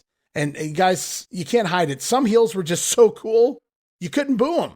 And the Demolition easily fall into that category. As we are off now to Mean Gene Okerlund, standing by with the Outlaw Ron Bass once more, talking about it. You know, the Rumble Royal. All right, hi again, everybody. Next Sunday night, Cops Coliseum from Hamilton, Ontario, Canada. A wrestling spectacular that people are going to be watching all over the world. They're going to have their ear to the ground, because you're going to be seeing 20 of the best in the World Wrestling Federation in a first ever Rumble Royal. More on that in a moment or two, but prior to the Rumble Royal, Ricky Steamboat will be facing Ravishing Rick Rude. 2 out of 3 falls. The Young Stallions are going to be going against the Islanders, Haku and Tama. They've just been reinstated into action in the World Wrestling Federation. Also, the ladies' champs, 2 out of 3, the Glamour Girls, are going to be challenged by the Jumping Bomb Angels. 20 of the best World Wrestling Federation superstars will participate in this Rumble Royal. Come on in, Outlaw It ain't Ron. too long off, is it, Mean Gene? You know something? You know, when you look out there down that cart, it's going to be a Rumble Royal, baby. And what that is, they put numbers in a hat, and you reach in there, you grab one out, and if you're number 1, brother, you got a long night ahead of you. But if you're number 20, you might just have it easy and might slide right in there. But let me tell you something. There'll be no tag teams. There'll be nobody partners. It's all one-on-one. That means that you're going to have to be mean. You're going to have to be nasty. And you're going to have to be willing to do anything and in the shape of your life. What do you want? You keep bothering me. I want to point out a couple of things here, Ron Bass. The fact that, yes, we're going to start with numbers 1 and 2. That's right. Then every 2 minutes thereafter, another man will be added to the competition. But you can be eliminated, pinfall, submission, or thrown over the top. It's going to be exciting. I like throwing people over the top rope. I think that's how I'll be eliminating people, Mean Gene. Yes, it's going to be interesting. And if you're number 1, you better be in shape, people, because you're going to be out there a long time, because there's 2-minute intervals. There's going to be 20 more people coming in. So you know you're going to be out there 40 minutes. So let me tell you something. All you bad boys out there, I'm talking about Bam Bigelow, Don Muraco, Jim Duggan, bunch of you guys, the Warrior, Sam Houston, all of you. You better kiss all the babies you want to. You better shake all the hands out there, because you're going to have to get in the ring, and you're going to have to be facing everybody that wants to beat you. And Miss Betsy, she's going to be there, and she'll be on my side. And you better believe it's a Rumble Royal, and we're taking it. All right, he is cranked up. Outlaw Ron Bass going to be 1 of 20 in a Rumble Royal next Sunday night from Canada. Now, I've heard Bruce Pritchard in the past on his podcast when I used to listen to it on the weekly. I heard him give Ron Bass crap, the worst promo in the company, because they had to do so many retakes with the Outlaw. But I think here, heading into the new year, Bass has been handed the opportunity of a lot of promo time, and I feel like he's handled himself pretty well the last few weeks.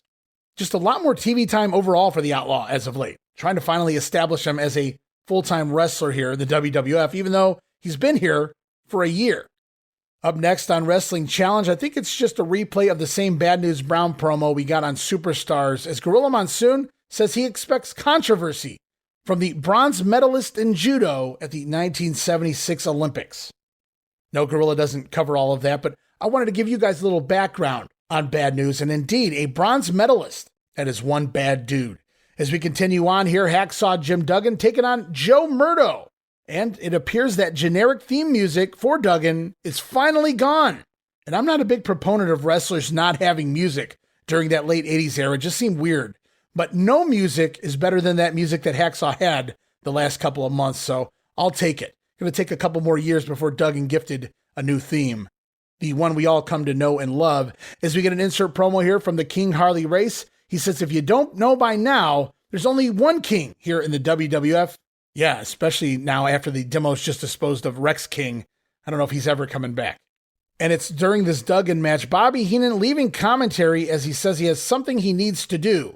And it is the 3-point stance and flying clothesline, completely leaving his feet again here. Duggan landing a lariat, scoring the win here at 2 minutes and 15 seconds. And the show rolls on, and here's what Heenan meant by having something to do. It's Ravishing Rick Rude making his way out to the ring with manager Bobby Heenan. Going to be taking on Van Horn.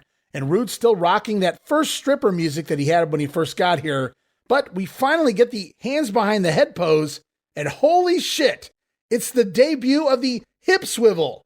So Rude has added the hip swivel to his hands behind the head routine. And are those airbrush tights? Now that may be in beta form, but I do believe those are airbrush tights. Man, I mark out for the littlest things, but looks like the Rude character continuing to evolve. At this point, I feel like he's only missing one thing. Anywho, to the ring, it's Gorilla Monsoon putting Rude over and still pushing for a Rude Warrior feud here on commentary. So it was clear that was in the works at this time. They've been doing it for the past at least 3 weeks here on TV. Rick Rude leaving his abs open early on, allowing Van Horn to take shots repeatedly, throw some punches into Rick's midsection as Rude no-sells the blows because of his rock-hard abs. As the fans chant Weasel, Rude gonna level Van with a stiff-ass short clothesline and then a standing dropkick before Rude hooks Van Horn, shows off his bicep, blows a kiss to the crowd, and hits the Rude Awakening, Hangman's Neckbreaker. Rick Rude debuts the Rude Awakening here to end this matchup. 2 minutes and 16 seconds. And wow, it all comes together here at the beginning of 1988. Rick Rude, he already had his heel shtick down, but now we get the airbrush tights, the hip swivel pose, and best of all, he trades in that shitty body breaker deal for the Rude Awakening. Nothing gonna stop him now. As off right now, guys, we go to Craig DeGeorge, who's standing by with the Doctor of Style Slick and his men, the One-Man Gang, and the Natural Butch Reed. And they will be talking all about the upcoming big event known as the Royal Rumble.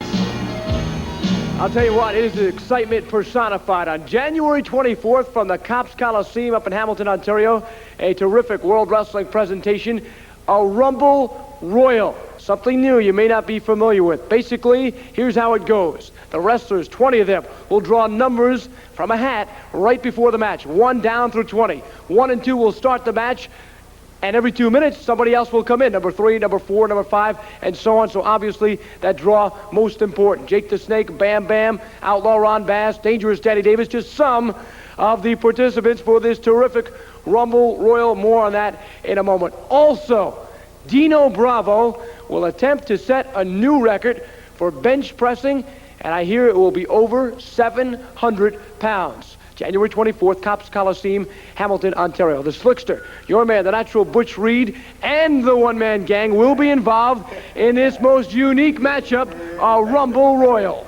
Well, let's make one thing perfectly clear. The Natural and the Big 747 and myself, neither of us enjoy coming to Canada. It is a God-forsaken place as far as I am concerned. But since we got to go, since we must be there because after all, we've signed a contract and you know, money is money. Although it may be that old Canadian money, but money is money. So since we got to be there, then you can believe that we're gonna come to do one thing, baby. And that's TCB. TCB? That's it, take care of business, brother. Right on, Natural?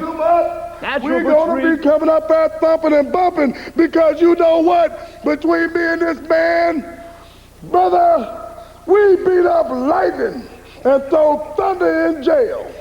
And when we come up there to Hamilton, Ontario, we're going to raise a whole lot of, and I won't say it on this TV, they might turn this place into a cowboy, but you get the drift. So, Wrestle Royal, Rumble Royal, baby. That's what we're going to be doing in the game. We're going to rumble. All right, looking forward to this big, spectacular Rumble Royal. 20 wrestlers involved, plus the possible new record in a bench press, all happening January 24th from the Cops Coliseum in Hamilton, Ontario.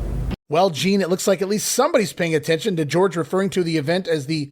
No, he said it too. The Rumble Royal. What is going on around here? We are 1 week out and we can't get the name right. This would have never made it to air in future years as we head back to the ring for the Young Stallions taking on the masked duo who hail from somewhere in Latin America. It's the Conquistadors. That's Jose Luis Rivera and Jose Estrada under those hoods. As we get an insert promo here from the Stallions, whose New Year's resolution is to become the best tag team in 1988. Well, guys, much like most New Year's resolutions, that likely won't happen. As the Stallions moving fast and looking crisp early on, but the Conquistador, specifically Rivera, comes off the top rope onto Jimmy Powers from behind, and the heel's going to take over control of the matchup. As Conquistador Estrada in the ring, going to miss himself a splash off the middle ropes, and finally Paul Roma getting the hot tag. Sadly, the crowd not really into it here this week, as Roma going to whip the Conquistador into the ropes, dropping down, Conquistador jumping over Roma, right into a Jimmy Powers slam, and the Young Stallions going to score the win, 3 minutes and 24 seconds, and nothing special here. But the Stallions, they get a solid win heading into their match with the Islanders at the Royal Rumble event. Though some may argue the wrong team went over there. Go Conquistadors. Next on Wrestling Challenge, it's a special interview. Craig DeGeorge up on the platform once again with the $1 Million Man Ted DiBiase, bodyguard Virgil, and this time DiBiase bringing with him the eighth wonder of the world, Andre the Giant, as Craig announces the main event of the main event. Once again, for the first time since WrestleMania 3, Andre goes one-on-one for the title with the champion, Hulk Hogan. As DiBiase mentions Andre getting screwed at WrestleMania 3 and how he choked Hogan out at the last Saturday night's main event, he says he could have ended the career, well, the life of the Hulkster right then and there, but Andre didn't. Why? Because the Giant and Ted DiBiase, they want the same thing. In front of the entire world, Andre will show everyone. People didn't believe that Ted could buy anything he wanted, but he's proven it every time. The Hulkster thought he could be the exception to that rule. But by hook or by crook, and Andre in this instance is DiBiase's hook, DiBiase says he will get what he wants. He knows Andre will win the match, and then he asks the Giant how. How will he defeat the Hulkster? Told you, Hogan, that by hook or by crook, that I would get what I want, because I always get what I want. And this is the hook.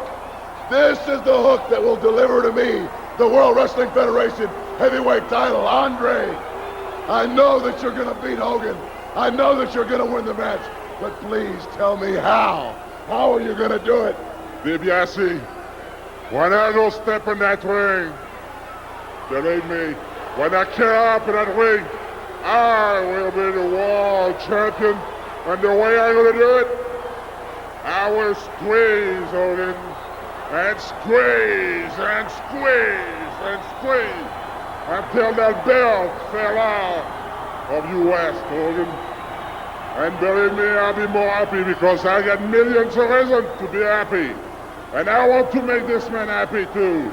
And then when I will pick up that bell, I just will. And you know what I'm going to do? What are you going to do, Andre? What are you going to do then? You want to know? Yes, I want to know. I will present you that belt and pronounce you the world WWF champion. Can you see it, Hogan? Can you see it right here? I will be the World Wrestling Federation heavyweight champion. The Giant says that he will squeeze and squeeze Hogan until the belt falls off the Hulkster's waist, and the Giant even stating that he has millions of reasons to be happy in doing so. And what will Andre do with the belt after he wins it? He will present it to the $1 Million Man. And you guys can take that to the bank. Wow, and I wrote, wow, Andre was even understandable here. Can't believe I'm saying this, but good promo from Andre the Giant. And I just look at this episode of Challenge I'm watching here, and I wrote, wow, because as we go into a break with Ted DiBiase and Andre the Giant promising a WWF title change, we come out of the break with the Ultimate Warrior running to ringside. So we truly are hitting that glory period here in the late 1980s as the Ultimate Warrior rushing to the ring to take on Brian Costello. Warrior clotheslining Costello over the top rope early on, sending him out to the floor, following him out there, slamming him on the outside, then suplexing him from the apron back into the ring, where it's the Gorilla Press Slam, or drop, and the Warrior Splash. Oh, added the splash now. Gets the win here for UW. So Warrior now running to the ring. It went from walking to a power walk to a jog to finally running and shaking the ropes, even adding the splash to his finish here this week. So everything coming together for the Warrior, much like Rick Rude, and how odd because the Warrior-Rude feud continues to be teased, though it won't happen. Not for another year. Obviously here they're going to go with Hercules instead, heading into WrestleMania. And I presume that pivot from Rude to Herc was done to protect Rick from doing any jobs at this stage. As we go on, it's 8-man tag team action. All the Slicks men out there, Butch Reed, the one-man gang, and the Bolsheviks. Nikolai Volkov and Boris Zukov going to take on the team of Rick Hunter, Leaping Lanny Poffo, and the Killer Bees? Jumping Jim Brunzell, B. Brian Blair stuck in a job guy tag team of sorts here. I wrote, woof. It does not look good for the future of the Bees, but I have to admit it was fun to see the Bolsheviks enter the ring to jive Soul Bro here. Nikolai going to try for the Russian national anthem, but gets attacked by B. Brian Blair from behind. Brian Blair dropkick sending Nikolai out of the ring. I just wrote, too bad it wasn't Jim Brunzell. Maybe we could have been put out of our misery early on. Brunzell land his patented dropkick, maybe score the win, and we could be done here. But instead, the Bees going to control the action early on over the Russians. The Bolsheviks even colliding into one another at one point. But Lanny Poffo eventually tagging into the matchup, and the heel's going to take over. Beat down on Leaping Lanny, and then it's a beat down on Rick Hunter as well. Butch Reed coming in with a high knee and a big press slam, dropping it into a gut buster. Before the gang coming in, finishing Hunter off with his Master Blaster. That gourd buster here. The heel quartet going to get the win, 3 minutes and 7 seconds. And I look back again, I wrote, man, the Killer Bees, from surviving at the Survivor Series to teaming with job guys. Safe to say 1988, probably not going to be the year of the Bee. I can hear the British Bulldogs coming down the hall. I am very anxious to talk to them to see what they found out from World Wrestling Federation President Jack Tunney. We're going to be back at the Spectrum Saturday night, February the 6th. We've got a big 8 p.m. start and a tremendous World Wrestling Federation card. The Rougeau brothers from Canada are going to be here. Sam Houston to meet Dangerous Danny Davis. The ladies champ on the card. George Steele to meet the one-man gang. Dino Bravo goes against the Dragon, the multi-talented Ricky Steamboat. And a tag team action. Boy, this is like Wall Street around the World Wrestling Federation these days. The multi-million-dollar man, Ted DiBiase, will be teaming up with his new acquisition, the 8th wonder of the world, Andre the Giant. DiBiase and Andre to face Bam Bigelow and world champion Hulk Hogan. Oh, Davey Boy Smith, Dynamite Kid. Guys, gentlemen, come on in. What did you find out from World Wrestling? I'm upset. What did you find out from Jack Tunney? We're upset also, Mean Gene, but we're also happy because Bobby the Brain and Heenan gave us 2 choices. He said either come up on the stage and get our butts kicked or go and find out where Matilda is. Well, we found out where Matilda is. We was told from Jack Tunney that she's very sick. What? And She's not well? She's not well, Mean Gene. But we're also happy that the Islanders have been reinstated because Islanders, it's payback time now, and the British Bulldogs want revenge for Matilda, and we're coming for you. Oh, I am not... You know something, Mean Gene? Good to hear that. Matilda is underweight. She won't eat. She's very sick. We've not seen the dog yet, but Jack Tunney, the president, told us that she is sick, and we all, the Weasel and the Islanders responsible for the treatment that they give Matilda. They stole the dog. Now they return the dog. She's sick. Islanders, now you're going to pay the consequences. when we get in that ring with you. As soon as we get in that ring and they ring that bell, we're going to beat you from pillar to post, and we're going to make you worse 20 times over than what you ever thought you could be beat. Matilda's sick. Gene, I'm sorry, we just got to go and see the... Gentlemen, I understand. I can certainly empathize with that. Who knows how she was treated during that long absence? Maybe junk food, not watered properly. Who knows? I do know the auditors reinstated. They're going to meet the Bulldogs Saturday night, February the 6th. Big question mark, Matilda. As we close out Wrestling Challenge here, one more promo from Craig DeGeorge. This time he's standing by with Brudeye. Yes, the beefer himself. It is Brutus, the Barber Beefcake. All right, you talk about interesting developments. 1987 here at the World Wrestling Federation. Can you get any more interesting than what has happened to Brutus Beefcake, developing a new trade, if you will, at 87? And boy, has that propelled him upward in the World Wrestling Federation. He is the Barber, Brutus Beefcake. Thank you very much for those good words. 1988. It's going to be one heck of a year. And I got a few surprises up my sleeve, especially this one right here.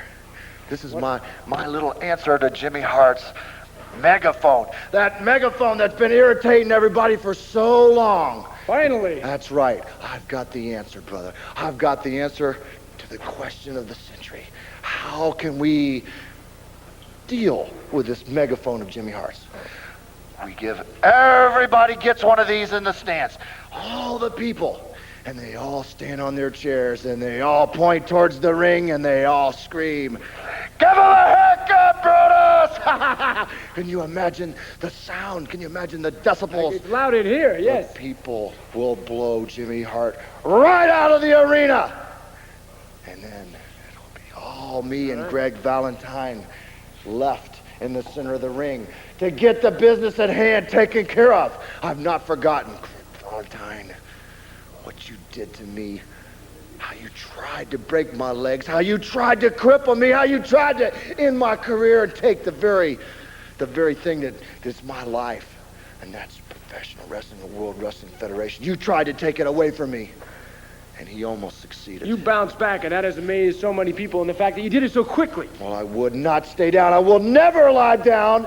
I will never give up. I would never surrender, and I won't be defeated by you, Valentine, and that little weasel Jimmy Hart, because I've got the heart, and I've got the determination, and I've got the clippers, baby, and I got the cold steel, the tools of the trade, and the barber knows how to use his tools, and the barber will get the job. All right, I think you might call it perfecting a craft. Brutus, the Barber Beefcake, superstar of the World Wrestling Federation. And the point of this one, guys, Beefer shilling a new mini megaphone here, little plastic cup. Yes, selling it to the fans so that they may buy one and use it against Jimmy Hart to counteract Jimmy Hart when he's managing Greg Valentine when the barber steps in the ring with the hammer. Interesting piece of merchandise there. Shameless Vince McMahon. As we roll on one more piece of business here this week on The Grenade, it's Primetime Wrestling for January 18th, back to Monday night, hosted by Gorilla Monsoon, Bobby the Brain Heenan. And as the show continues on, we come out of a matchup involving the ladies champion Sensational Sherry scoring a win over challenger Rockin' Robin when Bobby Heenan has a revelation for the Gorilla. Certainly wasn't in any trouble at any time, any real serious trouble. Well, like you're going to be in this Sunday, this the Royal Sunday. Rumble. You have to deal with me. Forgot. Boy, I can't. I'm really looking. What? I forgot to tell you something. I won't be there. What do you mean you won't be there? I won't be there this Sunday in Hamilton. You're the co-host. I was the host, but I've decided now. The $1 Million Man. Are you kidding? No, I'm not kidding. We're talking about this Sunday. This Sunday, the 24th. I know that. 7 p.m. Why didn't you call me? I didn't think I had to. I'm the host. But here's what's happening. See, the $1 Million Man has set me up on a trip to Barbados in the Caribbean. My own condo, my own dish. I'll be sipping on a nice drink with a little umbrella in it. I'll be laying on the beach with the dish on. A couple other dishes will be there. I'll be watching the Royal Rumble. You want to host or a co-host? Go find one.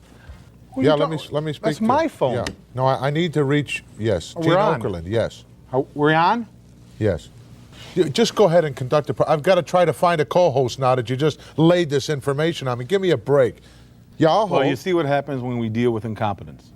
Little setback like this, he's completely gone to pieces. He can't handle anything. He will. Well, as far as I know, right now we're going to talk with Craig DeGeorge, who is really a font of misinformation. Thank you very much. So if you people got a couple seconds on your hand, a couple minutes, you want to hear stuff that doesn't make any sense, get a load of this. Did you find anybody? So Bobby going to back out of co-hosting the Rumble event. Seemed rather last minute there, Brain. Instead, Heenan says he's off to Barbados for a vacation, courtesy of the $1 Million Man. Now, sadly, Gorilla, he won't make it to the Rumble either. Shortly after recording this episode of Primetime Wrestling, Monsoon will suffer a mild heart attack and miss a series of TV programs upcoming, including the Royal Rumble. But don't worry, guys, he will be okay, and he will be back before you know it. But for right now, we continue on as Mean Gene is standing by with Canada's strongest man, Dino Bravo, and his manager, Frenchie Martin, no doubt talking about that upcoming event, the Rumble Royal. All right, I want to expostulate just momentarily on the virtues of this phenomenal, this unique event that's going to be taking place next Sunday night, January the 24th, originating from Hamilton, Ontario, Canada. Royal Rumble, 20 men in all involved in this very exciting and unique event. For the first time ever, a Royal Rumble, Royal, something they call it, whatever. 20 men are going to be going for a lot of pride and a lot of, well, I imagine notoriety for the man who wins this one. Also, Ricky Steamboat to meet Ravishing Rick Rude. Young Stallions are going to be going against the Islanders in tag team competition, 2 out of 3 falls. Also, the ladies champions in tag team competition are going to be here for a title defense. Glamour Girls to meet the Jumping Bomb Angels. Frenchie Martin, Monsieur Martin, join me if you will, along with the former Canadian heavyweight champ Dino Bravo. This is the man that you're managing. Now, he's going to be in the Rumble Royal. But in addition, next Sunday night, Dino Bravo is going to attempt to establish a new record for the bench press. And I understand right now the current record is 705 pounds. That's a big number. You know, 705, monsieur, is big numbers. Everybody is scared of it. Many have tried, many have cried to beat the world record. But there's one thing they didn't know, that we know, me and Dino Bravo. We're ready for the world record, and Dino Bravo is going to do what no man has done. What is that? He's going to go further than 705. What number? Bigger than 705 is enough for me, monsieur. That's going to be the world record, the world's strongest man. That's who I'm managing, and I'm very proud of it. Dino Bravo. That's right, and all the fellow Canadians will be there in Hamilton to watch it. You know, a lot of people in professional sports, and especially in professional wrestling, claim to be very strong, powerful men, but only one man can claim to be the strongest, and you're looking right at him, because that day I am going to beat the world's record. And I'm going to go out there in Rumble Royal and toss him around, brother, and walk away with all the money. All right, I thank you. Get ready. That happens next Sunday night from Canada. Finally! He gets it right with less than a week until the event. Mean Gene refers to the show as the Royal Rumble, never referencing his mistake, never apologizing. Classic Mean Gene there. Ha! Call the hotline, pal. But Dino Bravo looking to smash the 705-pound bench press record, and that's all going to go down next time here on the Grenade Show, heading into the week of Christmas. But as primetime goes on, still more talk of this Royal Rumble, including the ladies' tag team title match. Colonel obviously been out of shape about this upcoming match. He doesn't even know when it is for sure. He said in a week or so. It's this Sunday. Yeah, but he has a lot on his mind. He has a lot to worry about. Obviously. I think the Jumping Bomb Angels can and will beat the Glamour Girls. Well, you heard what they said. You spoke in Japanese. Well, I understand some I'll Japanese, translate. but not a whole lot. They said, Gorilla, did you tell them to hold the egg roll and extra sweet and sour, or no? That's not what they said at all. Please. Who cares what they said? The Jumping Bomb Angels are going to be the Limping Bomb Angels all the way back to Squid City. Osaka. Osaka. One from Osaka, the other from, I think, Sapporo. Or Newark. That's where they make the Japanese beer there in Sapporo. Well, it's coming up, Brain, this Sunday, the big event, the Royal Rumble. I'll be watching it in about 85-degree weather. Feet up. So let it be known, great matchup upcoming here between the Jumping Bomb Angels taking on the champions Glamour Girls.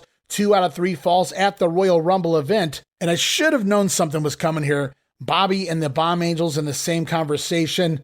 Squid City, as Bobby refers to Japan or Tokyo, or take your pick. And if you actually go back and watch this at one point, Gorilla trying to hold in the laughter at some of the comments made here by Bobby Heenan. And you guys have heard this saying, there's good news and then there's bad news. Well, now there's only bad news. You can forget about the old saying, there's good news and there's bad news, because now there's only bad news. Bad news indeed. Bad News Brown making his way here to the World Wrestling Federation will be making his debut very shortly. Well, he said it much better than I. Bad News Brown, now here in the World Wrestling Federation. Won't be too long before we see him in the squared circle, as we have one more soundbite here this week on Primetime Wrestling. It appears Gorilla has finally found himself a replacement after searching near and far, making several phone calls throughout this episode of Primetime Wrestling. Bobby Heenan leaving him hanging at the very last minute.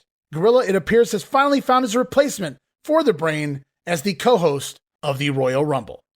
Dino Bravo with the most impressive victory. Mr. Monsoon? Yes? Jesse Ventura on line 8. Oh, great. Hello, Bod. Yes. Bob. Yeah, I know. Bob. I know, Jess. I know you're busy making movies. I understand that. Yeah, this one's about a prison. Just a moment, please. Yeah, question. Are you tied up this weekend? You're shooting Friday and Saturday. How about Sunday? You're available. Great. I'd like you to co-host this Royal Rumble with me because this piece of garbage sitting next to me just informed me today that he's bailing out, going to Barbados or something. But you can make it. Oh, great. Yeah, go direct to the Coliseum and I'll meet you there. Cops, right. Yeah, try to get to... What is it? I'd like to talk to him when you're done. Okay, wait a second. Hey, Jess. Good luck in the movie. Hey, being interested in going down to Barbados with me? Will you stop? He's not going to... Jess, I'll see you Sunday, yeah. Trying to be a nice Cops guy. Coliseum, right. It doesn't matter what you wear. Wear that snake thingy you like so much, yeah. Okay, I'll see you then. Wear a see-through raincoat. Who cares? It is confirmed, folks. Jesse the Body Ventura will, in fact, co-host the Royal Rumble with me this coming Sunday. Ha! How do you like those apples? I could maybe convince Jess to just come in and occupy this chair, too. My chair. Well, that My remains phone. to be seen. We'll be back with our feature in just a moment. So it appears at this point, Jesse Ventura will now be the replacement for Bobby Heenan. Some fun stuff with Bobby there, taking the phone. Hey, Jesse, how would you like to go to Barbados with me? But what a period in time when you have two top-level heel announcers that can easily replace each other if need be. Bobby Heenan out? Oh, that's fine. We've got Jesse Ventura. Jesse Ventura out? Well, that's okay. We've always got the Brain on the back shelf. What a great era to be a fan as we look at a few exclusive matches here this week on Primetime Wrestling. Special Delivery Jones over Sika, the Wild Samoan. Yes, SD Jones scoring a pinfall victory over Sika with a sunset flip in 4 minutes and 4 seconds. Now, this was actually taped back on October 23rd in Paris, France, just a week or so before Sika was fired from the company. But remember the story, Sika immediately rehired when Killer Khan abruptly quits and retires from professional wrestling. But SD Jones scoring a big win here on Primetime Wrestling. Also taped back January 5th, 1988 in Huntsville at the Von Braun Civic Center. Another 8-man tag. This is a fun one. This is one of the ones I encourage guys to go out and check on the Peacock. It's the quartet of the Killer Bees teaming with the Junkyard Dog and George the Animal Steel. I know what you guys are thinking. What a foursome. Well, imagine them all with bee masks on, because that's what we get here. It is the Killer Bees, the JYDB, which I would have simply called the JYB, and George the Animal Steel Bee, I suppose. Yes, all four men wearing masks for the duration of this matchup, scoring a win here after 10 minutes time over the foursome of the Conquistadors and the Bolsheviks. Dog going to pin one of the Conquistadors with his thump power slam. All four masked men going to celebrate after the match, the Animal even lifting his mask at one point, and the Dog busting out a little stanky leg while he flaps his wings.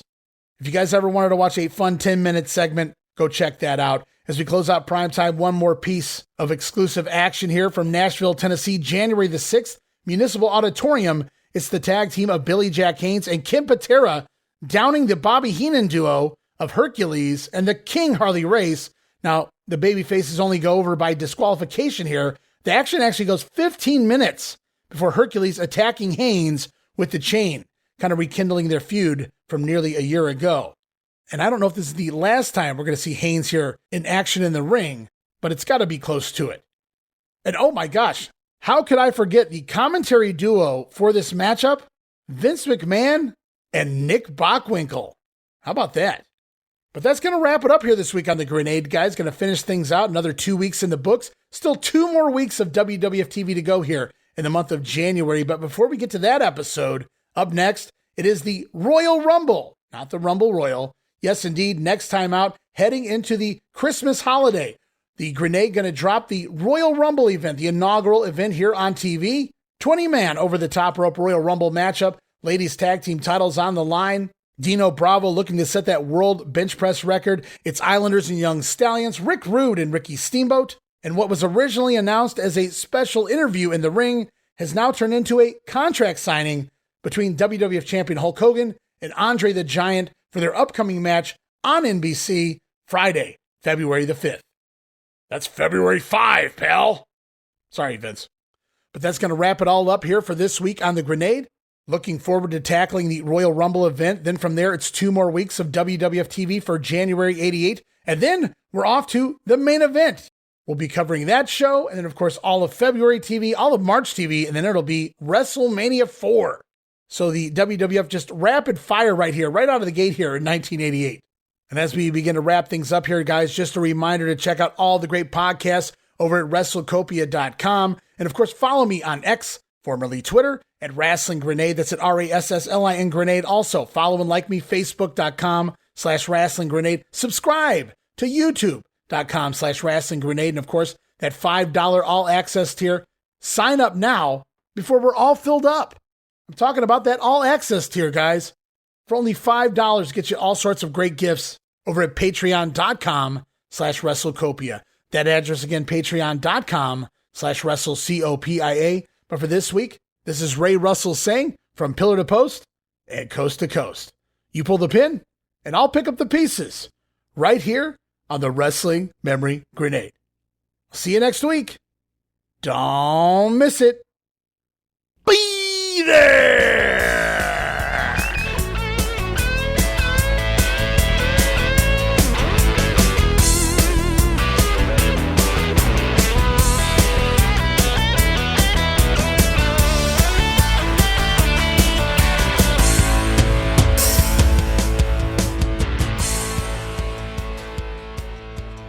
Barty was placed in a very compromising position before he went up there. Barty's been placed in a lot of compromising Yes, he has positions. been in quite a few compromising positions since entering the World Wrestling Federation, but still, so much for the Terry Garvin School of Self-Defense. You can forget about the old saying, there's good news and there's bad news, because now there's only bad news.